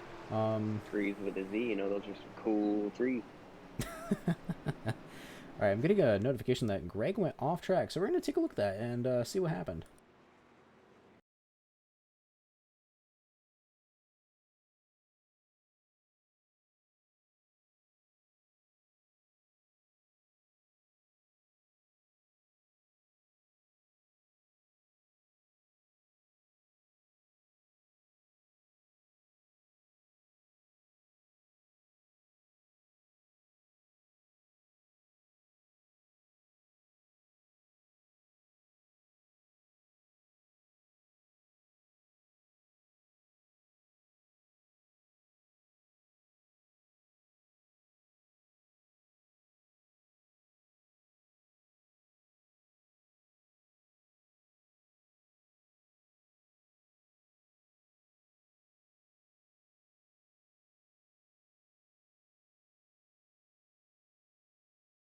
All right, we got the caution here, and let's take a look at see what happened. We're going to be following along with the number 44 of Patrick Coluccio in that red Camaro. I almost just said Camaro Mustang. Yikes. Okay. Leaving turn number 2, it looks like he skims that paint, gets into the wall, and spins. Oh, that is a heavy hit. I noticed recently Coluccio did purchase new wheel and pedals. That was some weeks ago, though. I wonder if he still having troubles adjusting to them. Maybe had some sort of other hardware issue, or Could be running on older tires inside of that little air pocket there. It could have been just broke loose on him and clearly caused some issues for car behind too. Yeah, it looks like Marc Lapierre got some huge damage out of that one as it made him loose, and he is now smoking pretty significantly. I hope his temps are fine. They had a run in earlier. That didn't look like it's going to be anything intentional. The fact that 8 got caught into it too is curious. He's been in 2 hard accidents, so I have to think that the 8 is going to be out of faster tires. And with him smoking, looks like he's going to be well off pace the rest of the race. That is definitely going to make things interesting. With Daniel Michael leading, I think it's time that we bring him back up here. You were not here earlier when I got to interview him after he got the pole position. I was not. I've never actually spoke to him. I've probably yelled at him in the general, but let's chat with him. Alrighty. Daniels, Wes and Noah up in the booth. Can you hear me? I got you. And now your audio is all quiet again. Okay, got to adjust that. There we go. Okay. Sorry. No, it's all good. Don't worry about it. You got yourself into a leading position after that caution. How are you feeling? A bit worried. I'm not as good at saving tires as the rest of the guys, but I am able to distance myself because of that high line, usually on the restarts. So. I brought that up just coming out of the on the green flag there. Your ability just to send it on the high line there, which is pretty contrary to most mile and a half where you have to run the bottom. Do you feel like you were using the tires up a little bit too much, or did you feel as though you still have a shot at taking off here? I don't think the line is the problem. My inputs entering are a little bit wonky. I've been grinding the wheel a little bit too much, so I just hear screeching on entry. Otherwise, it seems like the high line's pretty good. With your strength in the high line, are you more apt to start on the high line, or are you looking to restart on the bottom line and hope you can make your way back up there, or do you think you're strong enough to run on the bottom? Personally, I like running the high line, and I'm gonna restart on the high side in order to make sure that I have that line available to me. So, I'm more worried about the lap cars when we get to them, because I don't know if you saw earlier in the broadcast, I had that run-in with the 8 car and he almost turned me head on into the wall. So I've just been worried about that more than anything else. He's had some run-ins throughout the day. It appears like he's should be out of faster pairs, so we'll have to see what he works out too. But the rest of the field seems as though they're a bit more respectful while running around, so maybe not too much of an issue for you. Not that bad. It's not that bad. Now, one thing we've seen a little bit earlier on in this race is that bottom line domination on the restarts. Are you any bit concerned about that, especially with having Brandon Fiedler right there, a very, very competent driver? I am a little concerned because he had a really good restart before, but this past restart I was able to go from second row up to the front, so I think it just depends on how the opposite lane of the leader restarts. If they get a good restart, then I'm in a little bit of trouble, but if they lag a bit, I think I'll be okay. All right, well, thank you very much for your time. I'll ask you a couple more questions later, but you're about to go green, so all right, that was Daniel Michael, as we're now about to go green once again here at Charlotte Motor Speedway as we go into the quad oval. That is going to be Daniel Michael leading this field. There it is, green flag, and away we go here at Charlotte Motor Speedway on lap 116 of 200. Very impressive job on the launch there. He didn't seem like he waited for his teammate Black to run with him, though. He does seem to have a run. Fiedler's pushing hard on the bottom, though. I'm curious to see how they work out on the backstretch here. Black can have the momentum.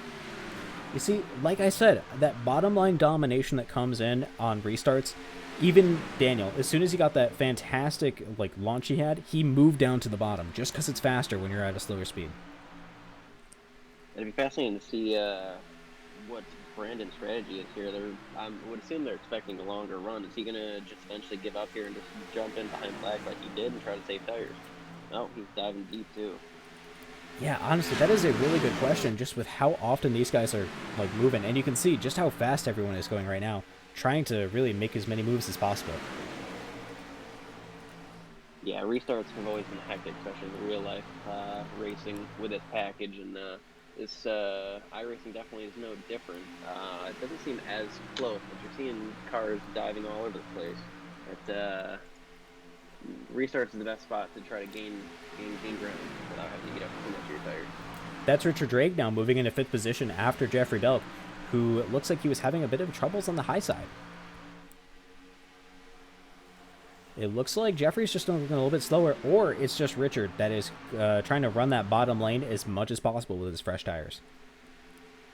Like I'm beating a dead horse talking about the tires. We're on the bottom line. If he's gonna overdo it, it's gonna kill his long run chances, I think. But that is the question: is do you run that short line, you know, not really worrying about it, trying to eat up as much as possible, like Stephen Black's been doing, trying to get that leading spot, and then as soon as you take that lead, just defend, or are you trying to use the bit more safe strategy a lot of drivers are playing right now? I much prefer the safer strategy. The trend in this league is very long green flag runs. It's obviously not looked that way since we began stage 2, but the history of it is just long green flag runs. I wouldn't even really worry too much about racing with people. I would just try to keep whoever's in front of me within a second, and then just run the high line, keep the tires under me, and then push later. That makes a lot of sense, but if everyone's running that strategy, it might end up screwing you a little bit in the long run. Fiedler up into 2nd position. Strong run by Fiedler. Worried about tires though, but good finish is a good finish if you're going for team, and you know you have juggernauts like Fiedler, Bell, and Black running up there. Might not hurt just the comfortable top 5, top 10. I don't know. It looks like right now he's trying to gun for Daniel Michael. There he is. That's Daniel running that high line. I think, like you were saying before, trying to wheel it a bit too much on the high side might even be a little bit more slow than actually doing it. Peeking inside, using up the bottom line there. There he is. He's going to be able to complete the pass. Got Black trying to break up the air a little bit between the three of them, so it's going to be a little bit difficult to run. He's not going to have much of a run down the back straight here, although you see him going down to try to break the draft. You can see just how close he is, though. Oh, he files back end. That it just wasn't enough, like you were saying. It's single lane racing. He's going to heat up the tires a little bit too much, or just not have a good chance to pass. Now he's going to have to worry about defending against Black when he's just on the offense. Now, the thing that we've seen with Steven, though, is as much as he likes having teammates, he is not a team player. We've seen that a little bit too often, where as soon as he gets a chance to help his teammates, he kind of just goes around looking for the lead. Do you think that's going to be coming into play here? I would think that you're going to have to look out for yourself here. Most of the best athletes and others that are successful are incredibly selfish, and that's not always a dig. You see guys like Dale Earnhardt Sr., who were obviously one of the kings of the sport, did not want a teammate in Mike Skinner, so maybe 25 is his Mike Skinner. He's going to have some speed, good cars, good help around him, but go out there and win it for yourself. I think that is probably the most sign of a natural-born racer that's willing to just, you know, it's good to have a teammate, but it's also, I'm here to win. There's no I in team, but you also got to look out for yourself at the same time. That's very true. Looking back throughout the rest of the field, it looks like a lot of our guys are starting to get a little bit more spaced out. They're not quite as racy. I say that as Richard Drake and Greg Snellgrove are having a little bit of a tussle back here.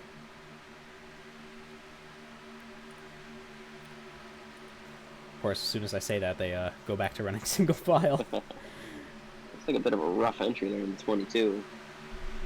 And opening the door for Snyder's, running on the bottom. Not much of a run off there. That's the beauty of running high side. You have so much speed coming off the corner, and a good chance to run it again on the high side here. Took away the preferred line on Drake. You see, I think that's something we've seen a lot of Greg. We see like really good, like certain tracks have really good pull times and just not great in racing, or vice versa with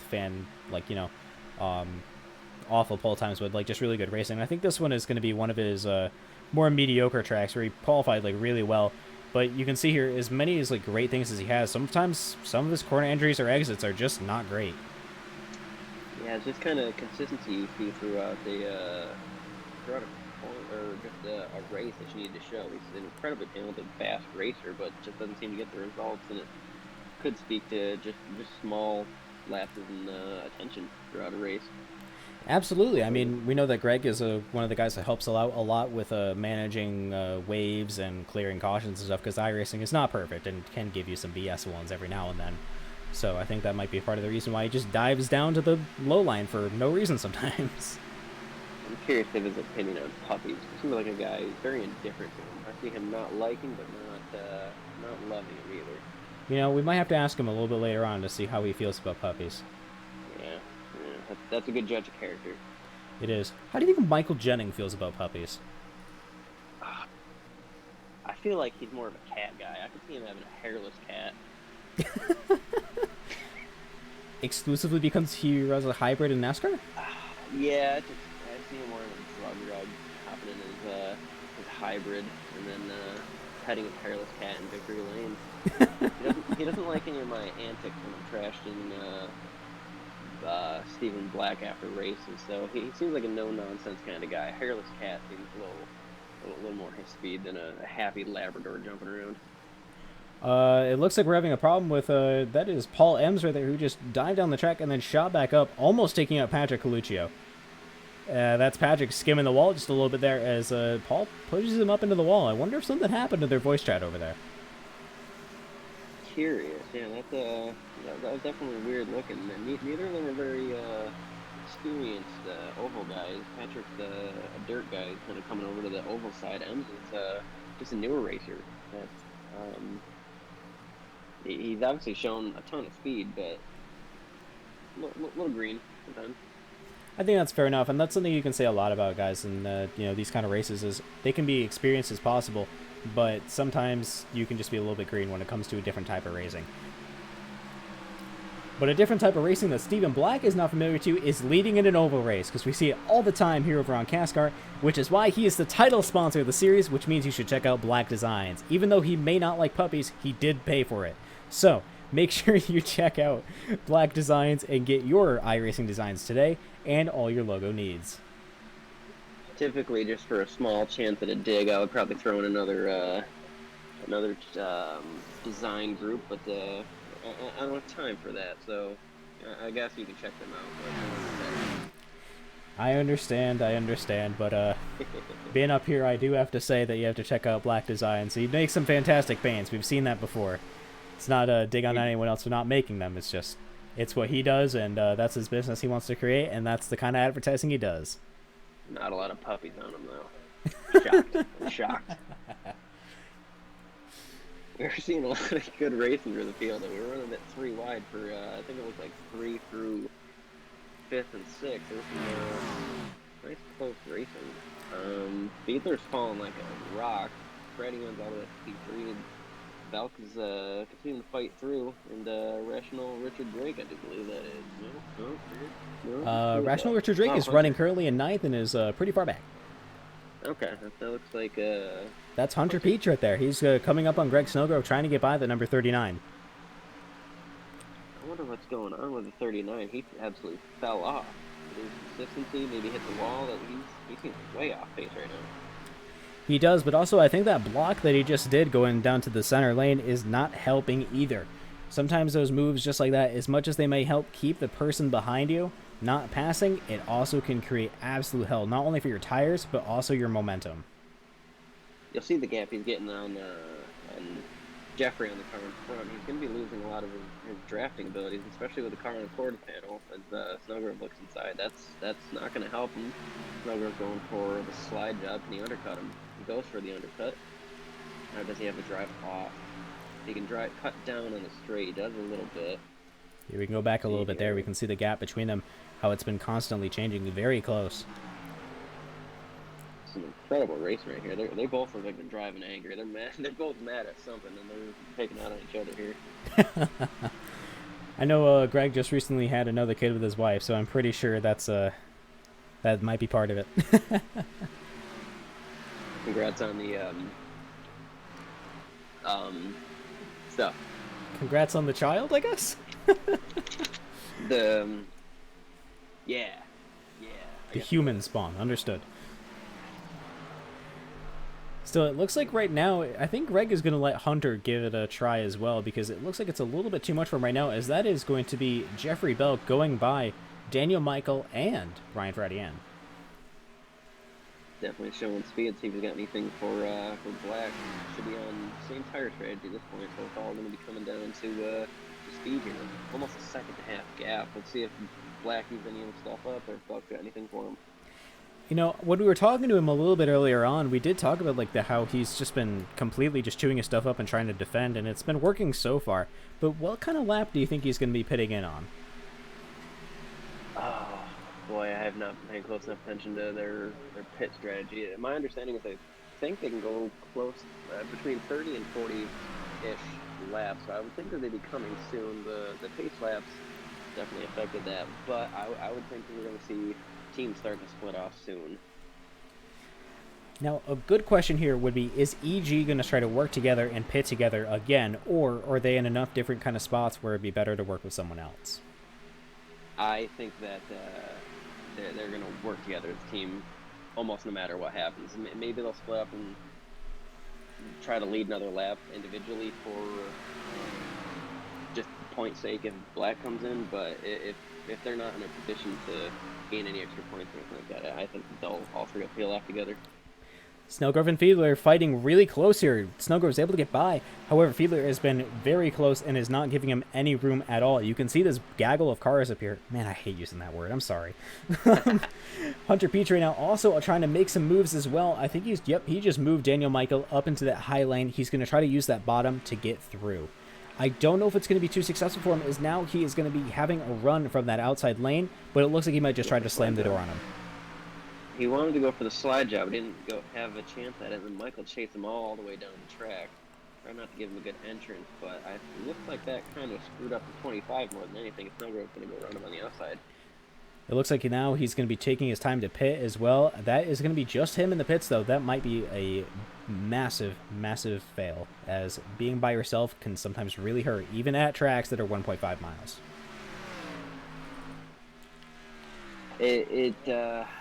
Yeah, I don't. That's tough. 60 laps to go. He didn't even come close to splitting it up. I'm not sure where we're at on tires at this point, but boy, it's gonna be interesting to see as we go through the stretch here. You know what? How about we take a look at some of the tires we have in the field? That's something we can actually do here. So we can remove the driver battle here, and let's bring up the driver info. There we go. Technology's gone too far. Currently, Stephen Black is running on 40-lap-old tires. Okay. That's some age on them. I don't know if they're going to hold substantial age. It looks like that the gap between him and Belk hasn't changed, so it seems like they're going to be pretty content where they're at this point. So I wonder if the strategy is going to have to try to come in play here for Belk to kind of close this gap. They're running on exactly the same age of tires, so I do think that it is going to be something they're going to look into. This is going to be awesome. Whoever you're rooting for, this is just going to have to come down to talent and conserving what you have left in the car here. Your top three, not your top four, but your top three are all running on 40-lap old tires, but Hunter, on 10-lap less old, is now going to be making an outside pass onto Brian Fradian. That is, unless he doesn't skim the wall too much, like I just heard just right there. Yeah, this late into the run, those tires are going to be getting real greasy, so even if you try to make a run like that, there's going to be a good chance you turn the wheel and it does not go with it. You're going to come up and smack the wall, so you're definitely going to have to be careful there. Stephen Black comes into pit. Jeffrey Belk is now going to be leading once again here with the Noah's Meme Machine. I can't, no. Let's see, is he going to pit this time by? It looks like he's slowing down just a little bit. No pit. Honestly, that is a choice to make. Try to stay out just a little bit longer and not making that choice, especially as his teammates now. That is going to be Brandon Fiedler coming in. Interesting. You see him going here. I wonder if he's trying to get an extra bonus, but I don't recall if he led anything prior to this. So that's interesting to see him use the strategy. Maybe he's going to try to stretch it unless he comes in. Nope, coming in here. Yeah, he did lead some laps before, so I think he's just trying to get another one in there. So he's coming in now to get some more. I believe that's who's that coming in with? That's Fradian coming in with him. So he's going to have at least some people with him. But now that is going to put Hunter Peach into the lead. Almost splitting it up. He's going to have to run pretty long. So if he's on fumes, he's either going to have to bank on a caution here, or he's going to have to either hope for a hybrid technique, or, oh boy, slash and dash at some point. That'd be a disaster for his race, though. I mean, he is running a Jennings esports car, so it is very well possible that he has a hybrid engine in there. Ah, the pieces are all coming together now. However, he is on less old tires. I think he took tires on the second caution of the two cautions that were real close together instead of on the first, like a lot of people did. Interesting. This is interesting. It's gonna be very fascinating top 5 this easy though here. Absolutely, it is. We're only gonna have not much.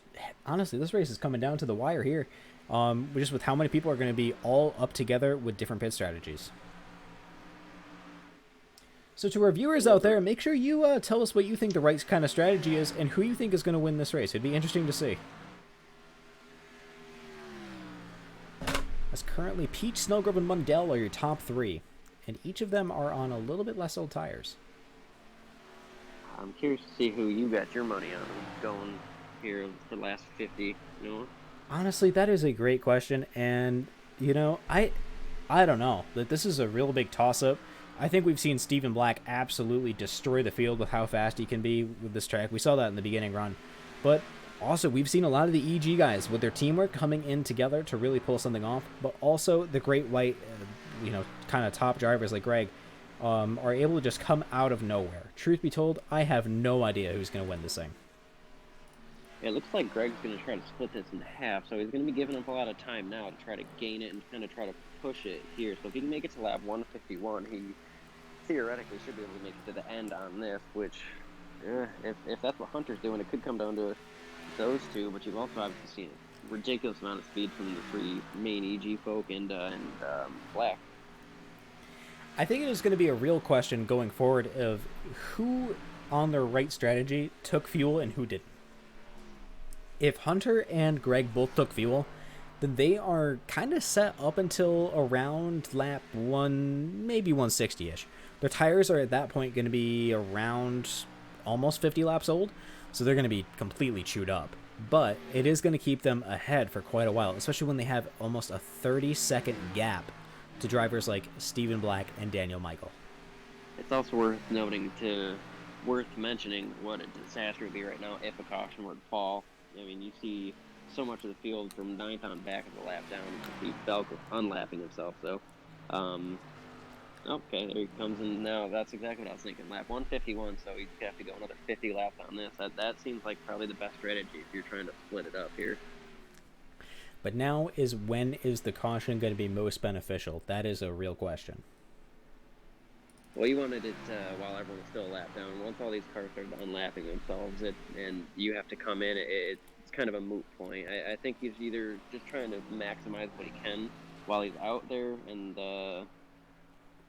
at this point, I think you just kind of got to throw in the towel and hope for some sort of strategy win here, because you're obviously not showing it on speed compared to Black. Mm-hmm. Well, your leader of Hunter Peach just came in. That's going to put Kyle Mundell and Michael Jennings into your top 2 positions. There's that hybrid engine coming through. Haven't seen the 34 much today, so it's a pretty quiet race for him, but he's shown a lot of speed, especially for a rookie straight from the back of that car throughout the season. Yeah, I mean, that's something I've always found interesting here with this series is how we handle rookie drivers and uncharted drivers. Oh, it looks like... Yeah, I carry... Oh, there we go. The hybrid folk are headed in now. That's... Like I said, with Greg, they kind of splits it up. I wonder if Jennings was hoping to lead another lap, but came in with a 34. And that's going to finish our cycle. Black's coming through, and he's going to have a pretty substantial lead over the 25 and 55. That is going to make for an interesting run. Now, anyone behind Stephen Black is going to be hoping and praying for a caution with just how big that gap is. Yeah, we've seen Black as not very prone to making mistakes, especially substantial ones where there's going to be things that updated enough just to find out where they're at. But yeah, you're not going to see a substantial mistake from him. So unless they got some magic behind or a caution, this is going to be a runaway for Black. Absolutely, it is going to be interesting to see just how much pressure they can put in. There they go. I mean, 2 and 3 seconds. I mean, it's not as big as some of the gaps we've seen, but it is still a huge gap. Yeah, we've seen him check out like this for 2.5, almost 3 seconds already. That's they got them work cut out for him. I think that they got the right people behind him that could do it, but Black's definitely gonna have to be on his A game. It could be his, but we'll see. Well, with really could shake this up. Well, with 12-lap old tires, he definitely has a long run ahead of him and then a short dash to the finish, as far as I am aware. That is, unless his fuel is not synced with his tires at all. Yeah, if he came in... I'm terrible at math. He came in before 50, so he's going to have to run either a super long run here or bank on a caution, slash and dash. Yeah, this might... Oh, boy, I don't know. That might not get him to the end. I think that might be the question that he's facing right now, is what is the best call for him to do? Try to extend it, or if he's going to try to come in pretty soon and try to make this race his? I mean, it seems like either the folks behind him are letting off a ton, or he's gapping the field right now. So it doesn't look like he's trying to save anything. Maybe he's trying to split it up so that when he does do a splash and dash, it shouldn't affect him too much. But man, that's going to be some fascinating strategy behind. It is. We can see from that gap right there how close these guys are. The thing is, they're all on the same kind of lap tires, which proves your point exactly, that Stephen Black is not letting up in the slightest. If he's gapping them with the same kind of old tires, that means he is on the move. That could be falling right into the hands of guys like Hallahan, Jennings, Snellgrove. I mean, I was kind of dogging on their strategy when they finally came into pits there, but if they do need a splash dash at the front of this field here, that strategy could be magic for the few guys that are kind of running the back right now.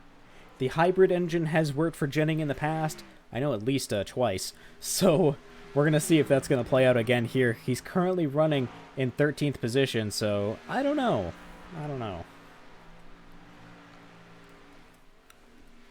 Looking at a lot of these guys that are running towards the back, you can see Jennings is kind of like the last car that's going to be competitive for the moment. And after that, it's just everyone that's laps down. Yeah, we have a pretty decent-sized field.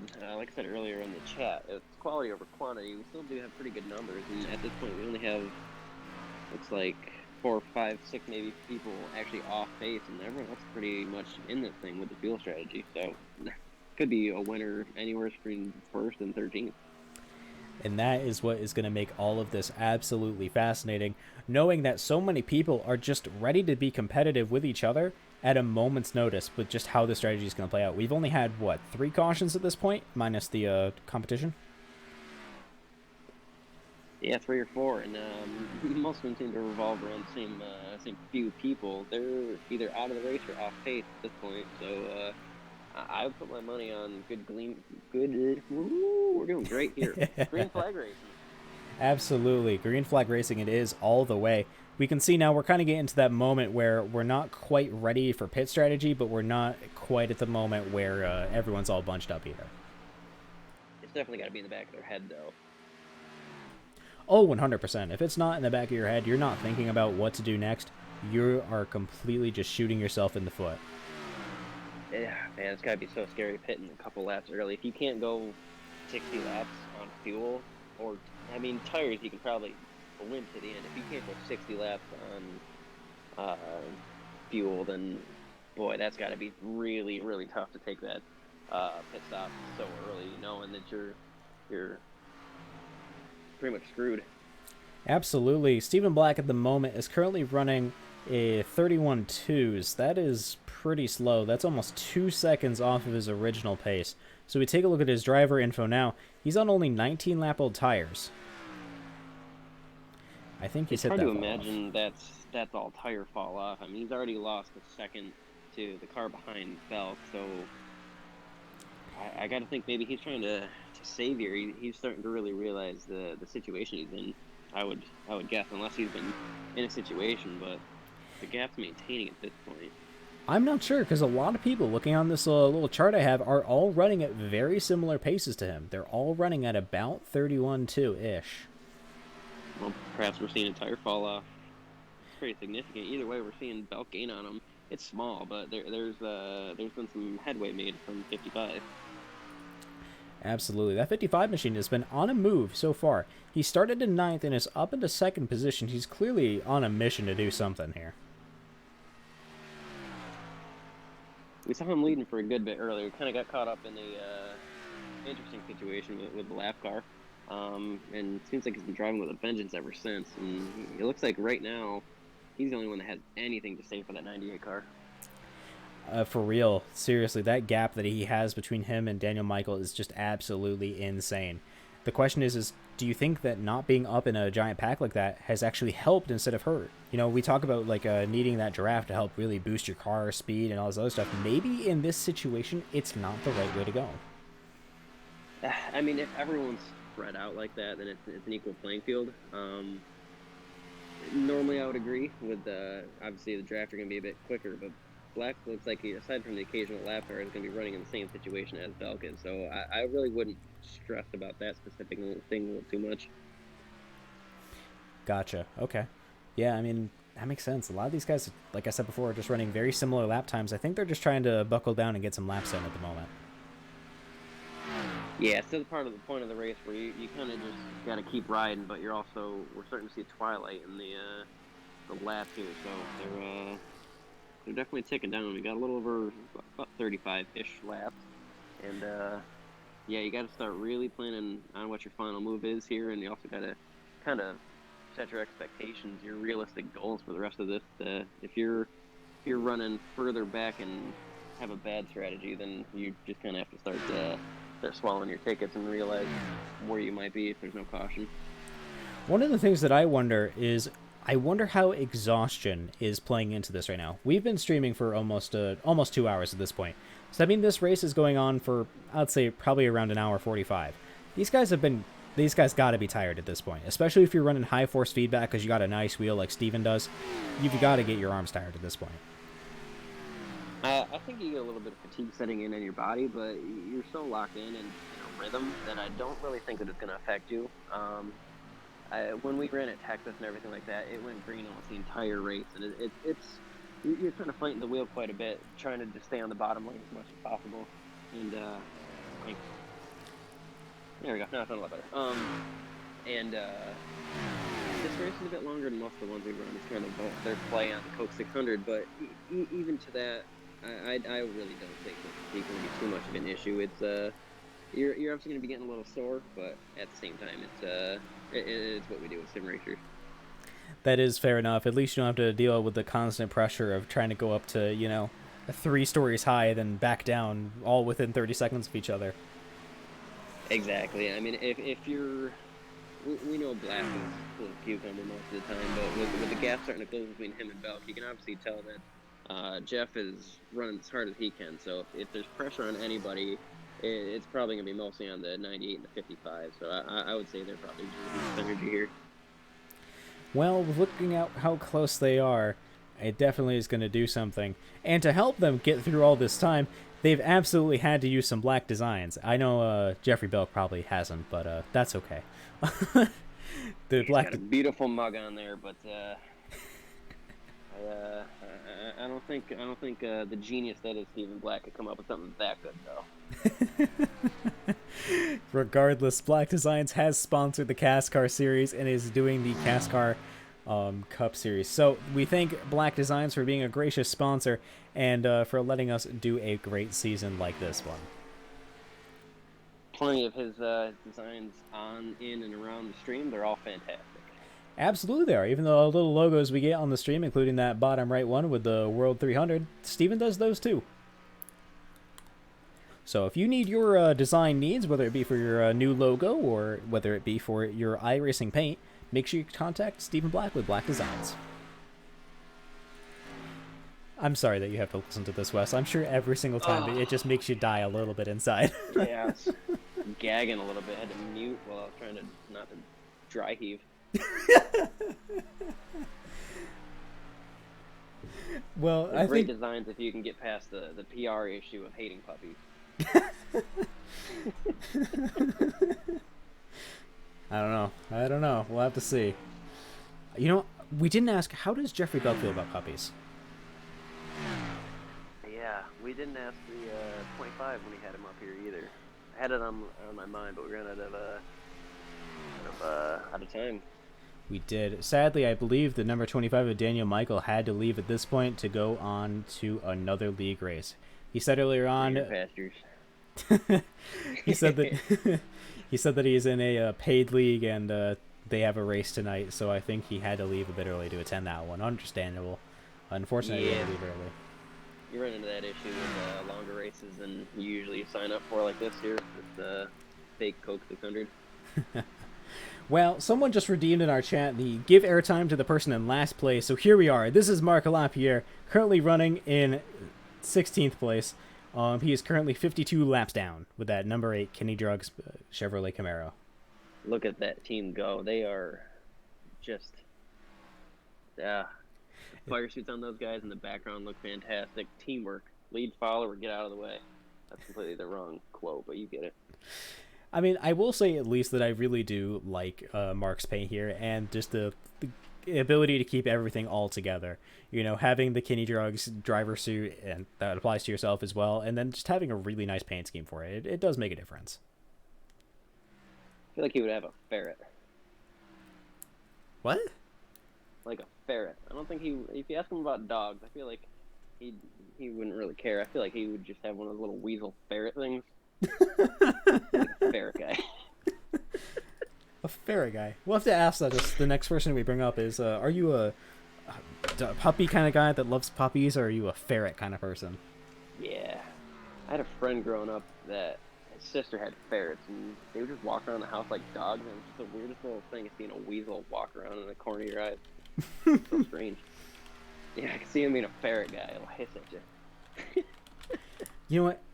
I'm going to challenge you. Pick someone completely random out of that field that we can almost guarantee is, like, actually here. And we're going to ask them if they're a puppy person or a ferret kind of person. Oh, let's pull up Hallahan. He's always fun to talk to. Who it? Tyler Hallahan? Oh, yes. Let's bring him up here. That's going to be fun. All right, let's open up CASCAR. Let's bring him up here with us. Tyler, it's Weston Open the booth. Do you read us? How you doing? We're doing pretty good. We do have a very specific question for you I don't think you're prepared for. Okay, buddy. Are you a puppy kind of person or a ferret kind of person? I like puppies. All right. What kind of puppies? You got a breed? Yorkie. I actually own a Yorkie. Her name's Daisy. She's a small dog, big attitude. Does she have a little bow in her hair? I could see a nice little pink bow with an 88 on it. When she gets her hair cut, she does. Oh, love that. Love that. What kind of collar? It's a pink collar. Has her name on it and everything. Yeah, I can see that.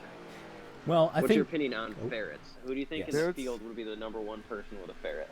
Oh, that's got to be Greg. You think Greg? I'd put my money on the 8-car Lapierre. Ooh, that's a possibility too. Yeah, they seem like ferret guys. I put, who was it, Jennings? I said he had a hairless cat. We're sorry for the random question, but you got yourself at least in third now, so it makes a little bit more sense for you being up here. Yeah, buddy. Yeah, buddy. So with cycling through pit stops. Yeah, we are, and that is going to make things quite interesting. How do you think your pit strategy is going to work here in these last under 20 laps of this race? Josh, I'm not really sure. I'm gonna probably be pitting here within the next 4 to 5 laps. I want to try to get fresh tires for the end of this last run, and if there's a caution, maybe I'll get lucky and be able to get myself back up in the top 5. Well, I think if we're in the right kind of state at the moment, there is a lot of people just gunning at maximum speed trying to get the best kind of position possible. So hopefully you can work with your teammates to try to get somewhere. I hope so, buddy. All right. Well, before we let you go, we thank you for telling us about your feelings about ferrets and your dog. We really do appreciate that. It does mean a lot to us, and it really proves you're a good person because you're not a ferret person. Not a problem. All right. Well, before we let you go, is there anyone out in the audience you want to thank tonight? Just my teammates and everybody for watching. All right. Thank you very much, Tyler. I appreciate it. Thank you. Who's it? Oh, I moved the wrong person. I'm sorry. All right. Hey, what's up, Noah? Oh, hi. Oh, I moved myself. Oh You my moved god. everybody. If I managed to move everybody, that would be funny. I got to bring Tyler back down here. How did I manage this? No idea. All right, let's bring Tyler back down here. All right, good luck, guys. I'm sorry. Thanks. We're going to ignore the fact that I accidentally moved myself into their team chat. That was a disaster. It's funny at least. I thought you were a professional. Me? Professional? Who told you that? Still, Kyle Mundell has got himself a lead for the moment, with Greg Snellgrove currently riding in second position as Tyler Hallahan goes into the pits. I'm really fascinated to see what our strategy is going to be here. Obviously, most of the field's going to have to pit to try to make it at the end here. Are they going to go with 4 tires and just burn hell with them, or are they going to go with 2 and just a little splash and try to make it to the end with that? Another fantastic question would be is who has been able to stay out long enough so that their tires are like absolutely torn to pieces, but they have enough fuel to make it to the end. Do you think that's a possibility? I mean, Jennings is hybrid, man. I don't know. Where is he running right now? 11th. I don't know. He's still a 10th lap now. down. So it looks like he might have already hit or a natural lap down. Either way, he might be a little too far off pace. See guys like that. Take a look at Kyle Oh, yeah, I Mundell. don't know. He's on, I think it actually might be Kyle Mundell who's able to pull a move like that. He has 32 laps on those tires. However, that's a lot less than what we've seen out of the rest of these guys. That late pit stop might be just enough to let him finish out this race. That's exactly what I'm thinking. We've got about 20 seconds on Black. That we'll have to see if that's insurmountable or if Mundell's gonna have enough pace to lock this up here. Well, let's take a look. Currently, Stephen Black is running 29s. 29.8 he just did for his last lap. And Kyle Mundell is running 31.6s. Oh boy, that's gotta be scary. You can definitely hear the jaws all done. Yeah, that is a really good point, but I don't know. Maybe if there's like just enough of an issue, they might be able to make it through. Honestly, Either way, I think you're probably gonna need an extra pair of draws at the end of this. That's gonna be some Tucker City coming down to the end here. absolutely there will be. Sadly, we don't get any fantastic moments where we get someone that just finished up with their crash and they just go temps are fine and then blow up.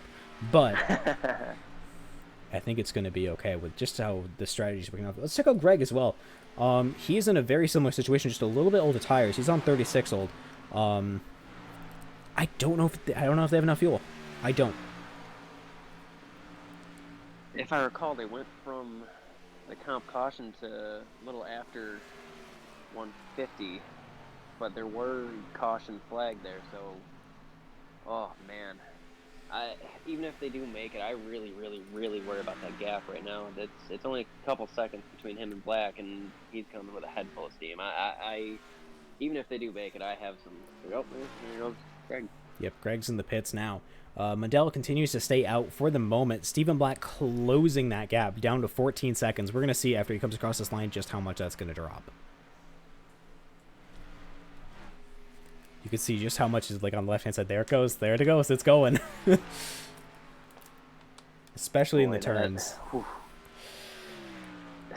If ever was the time to bring somebody up, that would be cruel if we did. But man, I would love to hear what he's got going on in his head right now. This is terrifying. I'm scared for him.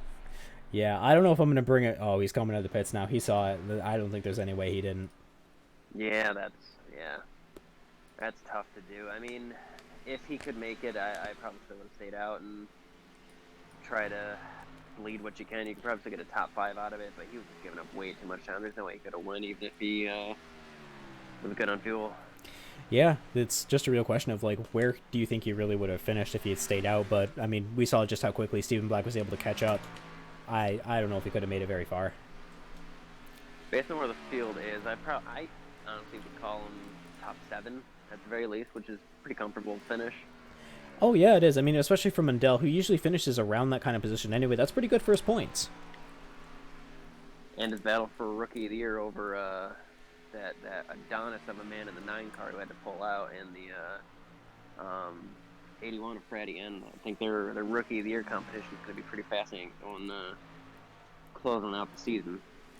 Absolutely it is. So it's really going to be interesting, especially next week where we're going to be heading to Canadian Tire. I don't know how that race is going to go. That's going to be good. I know a lot of the EGR guys are very much looking forward to that race. Belk is a road racer who we converted back over to the oval side. Freddy and huge fan of road racing. He's similar. We recently brought him over to the oval side, and Brandon's got a lot of speed there too. So I would expect some serious skill out of EGR. That makes a lot of sense. I wonder how Stephen Black, our usual guy that we see like dominating these races, I wonder how he would do on a road course like Canadian Tire, which is just so hilly. My understanding is, unsurprisingly, he's got quite a bit of talent there. I just wonder if his natural talent is going to compare to just years and years of experience on the road for primarily the 55 and 81. Oh, absolutely. I'm not saying that it, just because he dominates everything, that doesn't mean he's going to dominate a road course too. Those completely change up your races. We saw that in real NASCAR too. Juan Pablo Montoya with his Chip Ganassi, he got the equipment. Not Chip Ganassi now, so he finished about where he would expect out of someone else. But as soon as he got to the road courses, like, he just crushed those. So I definitely think the next week's probably going to be one of the biggest must-see races. One of the biggest must-see races on the schedule. I think it's probably going to be some really close racing. I would honestly go out on a limb and say there's probably going to be some contact, good-hearted contact between them. It's good, hard racing. Absolutely. I'm going to have to practice going through the camera angles there. It's not so easy to just go like, oh, yeah, I know what turn I'm in, and just got to look how sharp they're turning, or, some really basic landmark features. You got to pay attention a ton in road course racing to see where you are on what turn. You've got your work cut out for you. You're going to have to do some real homework getting ready. And that's why I get paid. You have to up the fee at a guy like place like Canadian Tire. Yeah, I didn't think about that. Regardless, it's always good. Next contract. It is, but we're coming now with 5 to go. About to head into 4 to go now.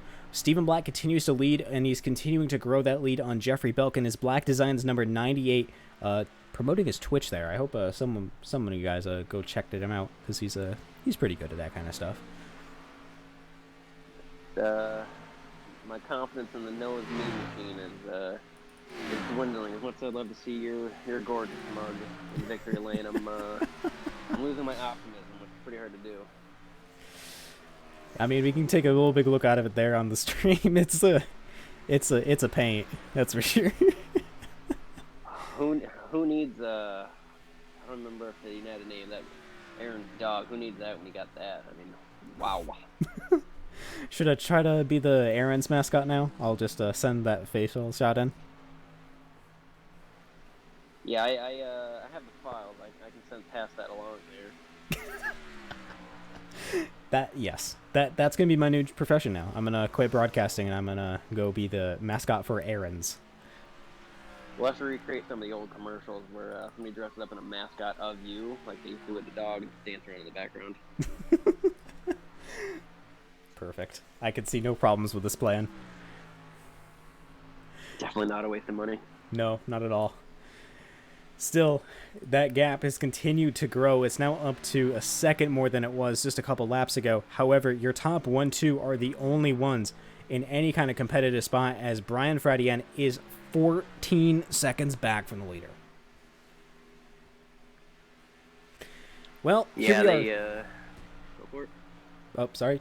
Here we are, white flag with Stephen Black continuing to lead this race here at Charlotte Motor Speedway with the CASCAR World 300. Black continues to ride that low line. You can see him slowing down just a tiny bit, trying to make sure he really finishes up this last lap. He wants it to be his. He is not going to let Belk take it away, who's over 2 seconds back. Stephen Black has no competition across this final lap. Let's zoom out a little bit so we can get a good finish. And there he is, going through the quad oval. And across the line, Stephen Black is your winner of the CASCAR World 300. Jeffrey Belk is going to be finishing in second position. Brian Fradian, he's going to be coming around the bend right now, and he is going to be finishing third. He has no competition near him. In fourth, that is going to be Brandon Fiedler. They're coming across now, and that gives him fourth position. In fifth, that is going to be Kyle Mundell. Sixth is Hunter Peach. In seventh, that's Richard Drake. Eighth, Paul Ems. Michael Jennings in ninth. 10th is, Tyler Hallahan. Looks like he's having a couple issues there. And it looks like a lot of other people had some connection issues or just left the race early because Steven already finished it. But that, ladies and gentlemen, has been your race so far. We're going to do some interviews now. Wes, what do you think about that race before we move on? I think it was a lot of fun. one of those races that looked like it probably could have gotten pretty boring throughout it, but if you watch the action throughout the field and were invested in the just tire and pit strategy, it was as good of a race as you can get. Absolutely. Now, I should have said this a lot earlier on. I really appreciate you being up here. It gives me something to talk to you. It can get a little bit lonely up here by myself, especially on these long races where you kind of just have to repeat yourself about 8,000 times.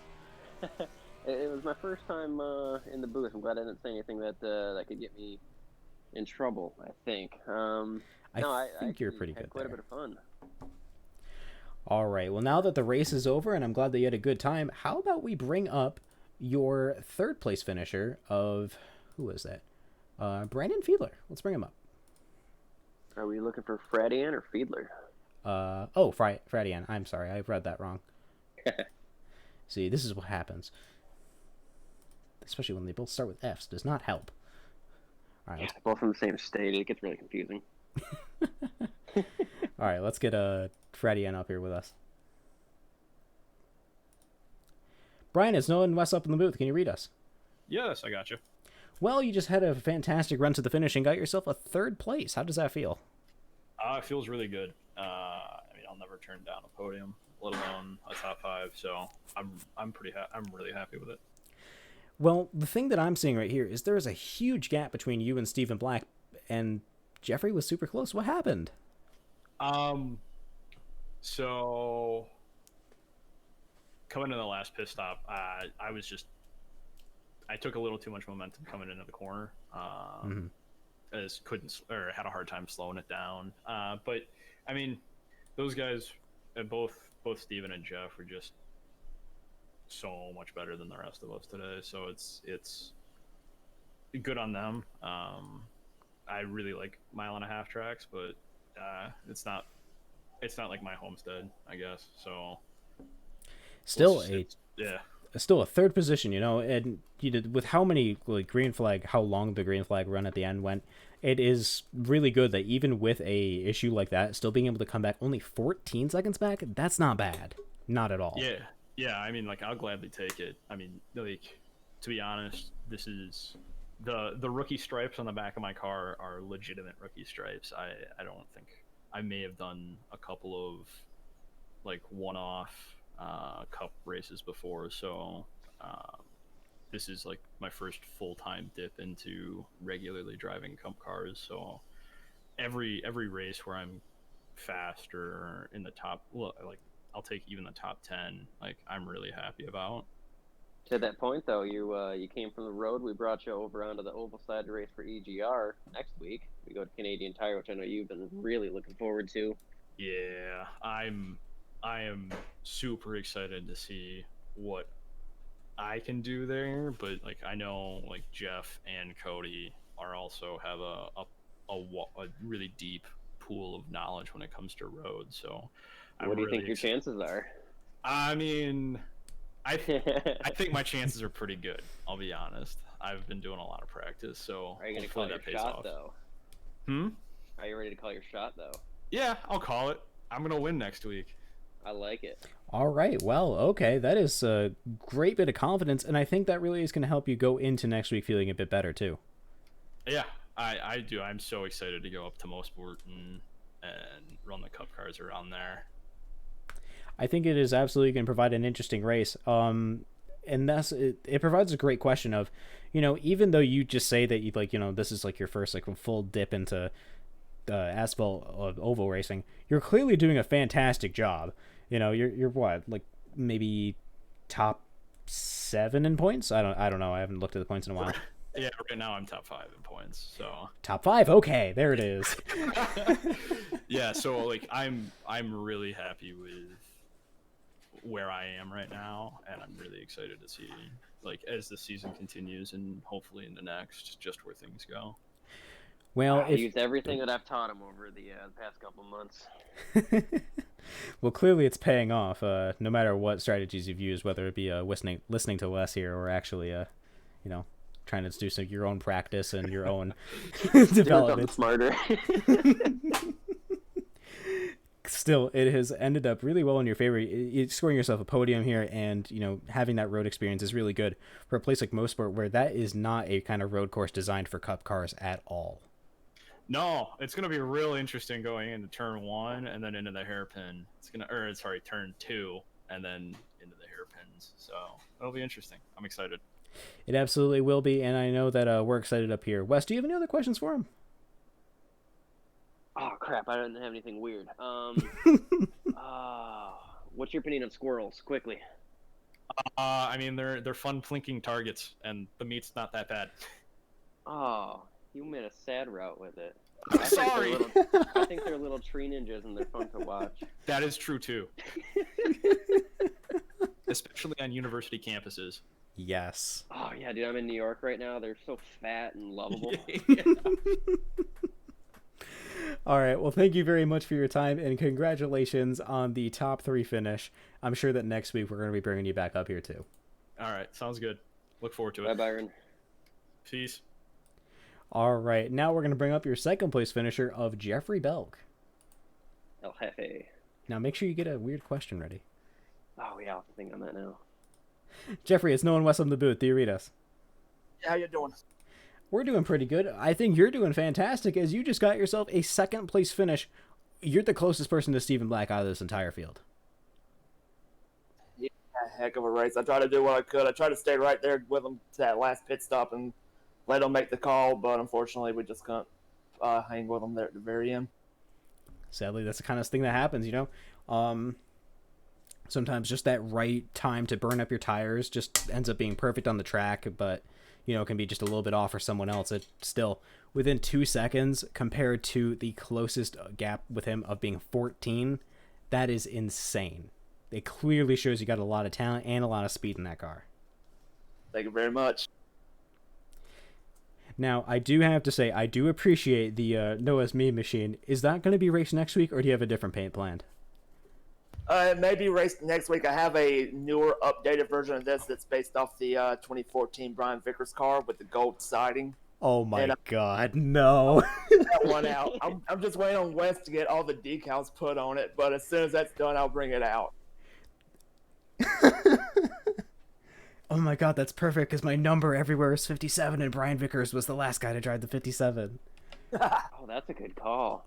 Oh my God. Also, on that note, we were talking later in the race about how we're just going to expand the Noah's Meme Machine brand. So we're actually going to be looking for a mascot to appear in commercials dressed up as Noah. And I immediately volunteered you for it. Pay is going to be below minimum wage, mostly under the table. Are you in or are you in? I mean, I just hope Noah is fine with having a middle-aged, overweight guy playing him. I think it fits the usual perspective people think I have. That's people for some reason assume that I'm middle-aged and mildly obese. I don't know why. So it'll be perfect. My perspective of this commercial just changed from just like a funny, lovable mascot to just like got stains all over it and a beer got sticking out the bottom of it. No. And, well, Noah, with that big head on the car, I'd kind of think you'd middle-aged, overly obese as well. I mean, that is kind of a big head. Well, I did what I could with some Photoshop. Okay. All right. Very cool. Anyway, I should be congratulating you on the P2. You're what got me up there. I wanted to get you that win. I got you a few laps led, but unfortunately, Blake just wanted it even more. You're an inspiration.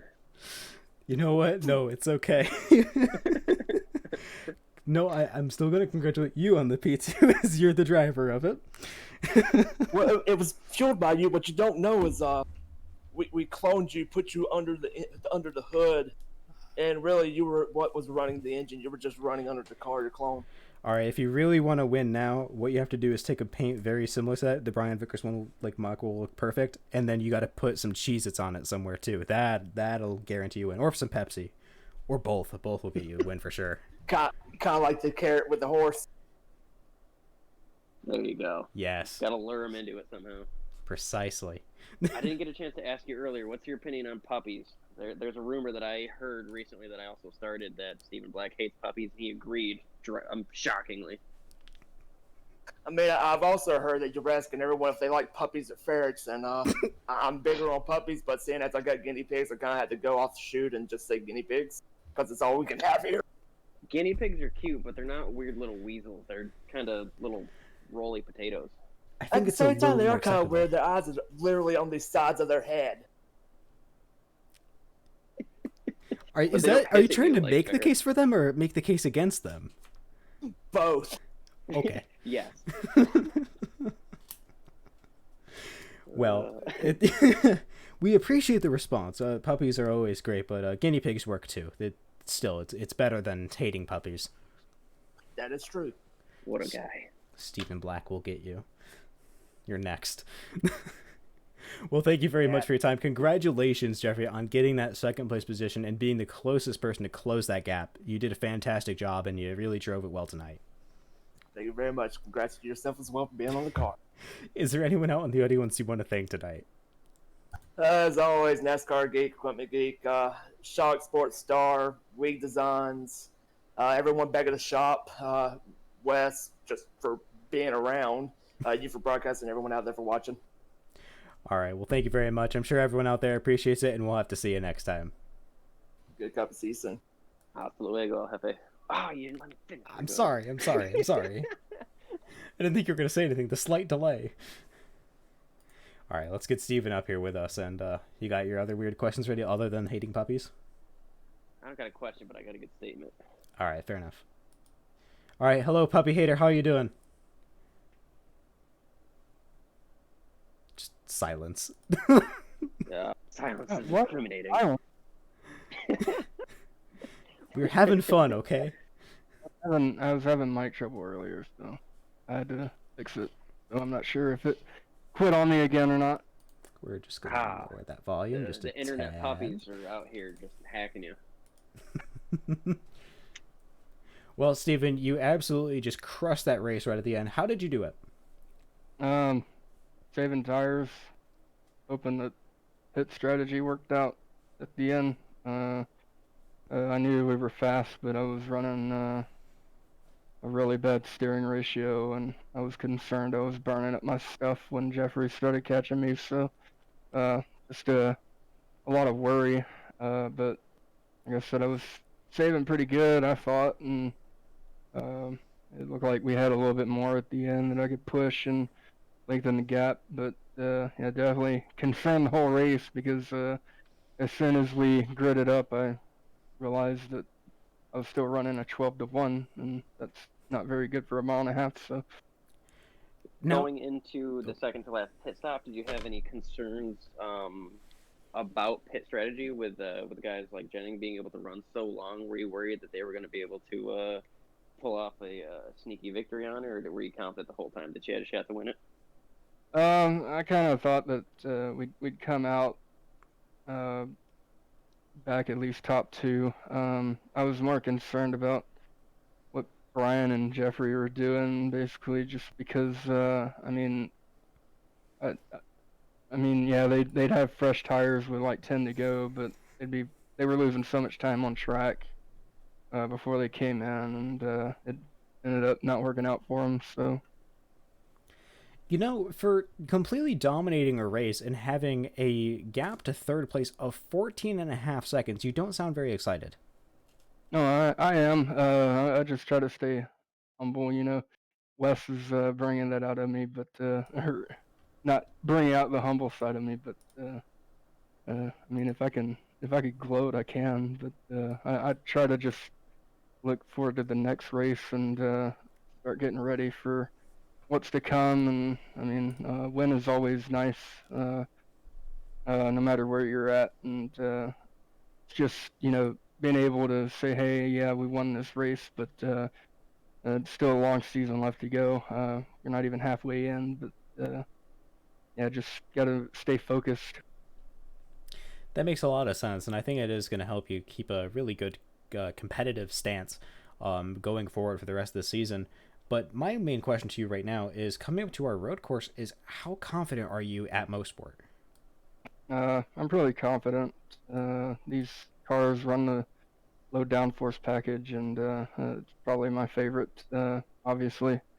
And I like slipping and sliding around the corners, so I know we've put up some pretty competitive times in other places and other tracks, but Mosport is a little bit more of a technical track than, say, like Watkins Glen, which is a pretty good stock car track for road courses. But I think we'll go in and give it what we got. Hopefully top 5 and win would be nice. But yeah, we'll just let the race play out and see what happens. I Do think you have any that's concerns of road course ringers kind of sneaking in there? I know a lot of the EGR guys are primarily road guys that have kind of come over on the oval side and occasionally giving you a run for the money. Do you have any worries about their experience over there?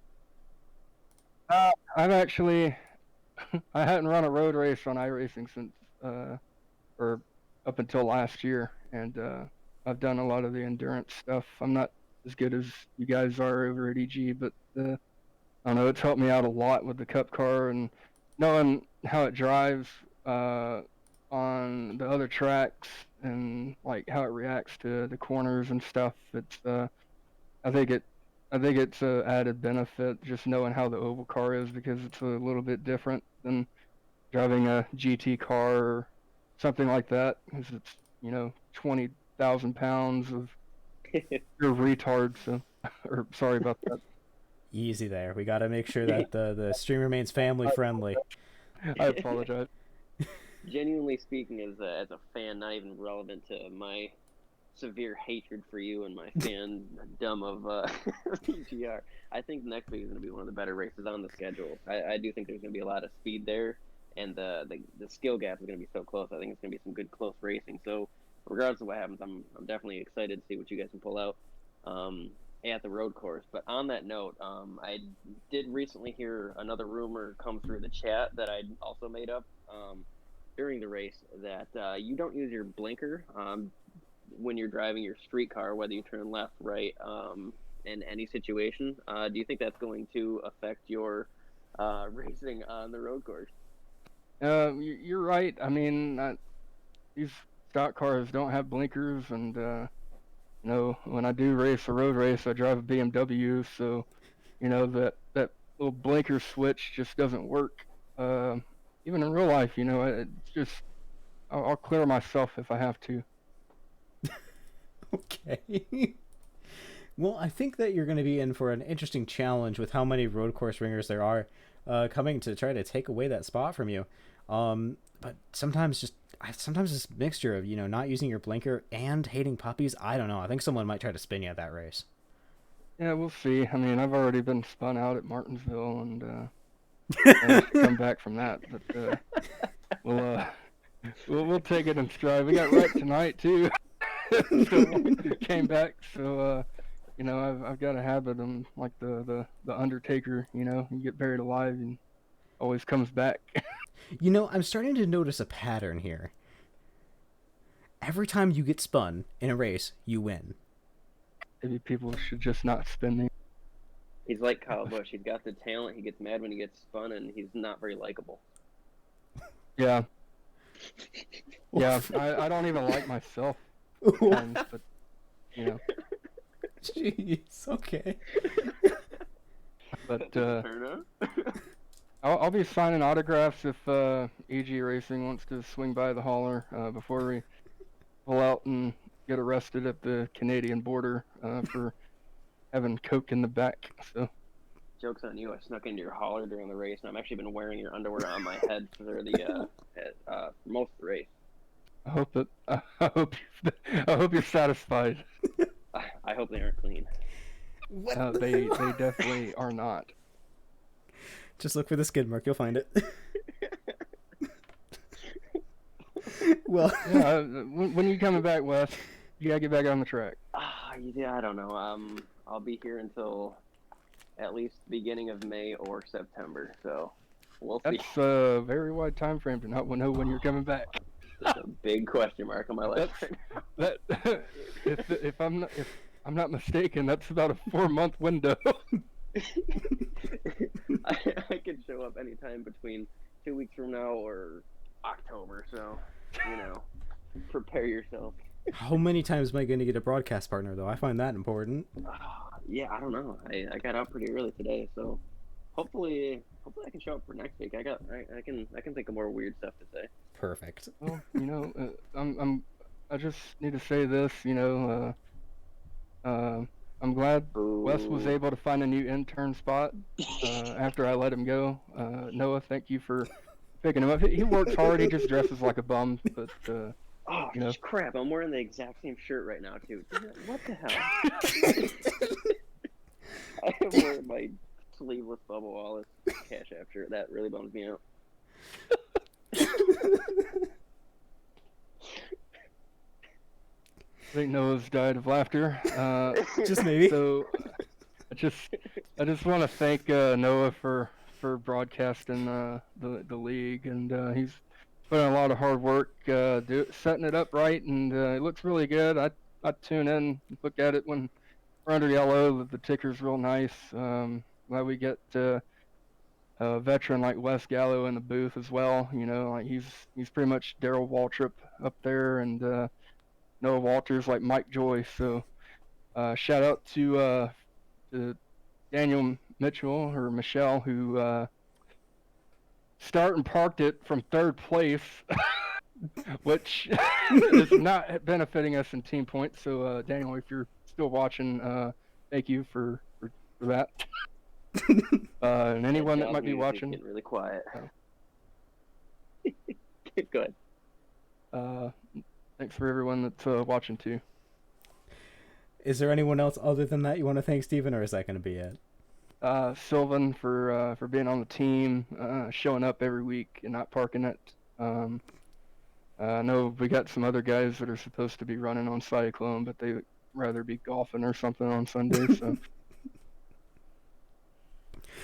All right. Well, thank you very much for your time, Steven. I do appreciate it, and congratulations on the win once again. Thank you. All right. Let's see. We're going to ignore the fact I moved myself. Don't worry about it. Did it again. Don't worry about it. Don't worry about it. Thank you, Steven, for leaving yourself. Oh, my God. What the hell? All right. Well, that has been quite the race that we've had here tonight. Able to just watch in a fantastic event where so many people were all up in each other's business the entire race and were willing to really make this a fantastic show. Thank you very much to everyone that's been watching. My name has been... I am tired. I'm sorry. My name is Noah Walter. This has been twitch.tv/4cloak. Thank you to my sponsors, including Pierce Graphics, Black Designs for helping out with that, Frankenstein Metalworks, and thank you most specifically today to Wes Gallo for coming up in the booth with me and giving me someone to talk to so I wasn't just rambling to myself like I usually do. I would love to just see some random video of no context, me just talking about nothing. That'd be fun. But once again, thank you to everyone. Rambling. Exactly. So, everyone, thank you once again. Make sure you check out our sponsors, and this is going to be it from me. Wes, do you have any final comments? Hi to my dog Fisher. I love puppies. I'm in New York City, like a couple 100 miles away from my puppy, so that's sad. Nope, I couldn't think of anything weird to say. No, I'm good. Well, at least we know you're a puppy lover, unlike a certain someone. All right, once again, thank you very much everyone for watching, and this has been twitch.tv/4cloak. I'm Noah Walter, and that's been Wes Gallo, and we'll see y'all next time. See ya.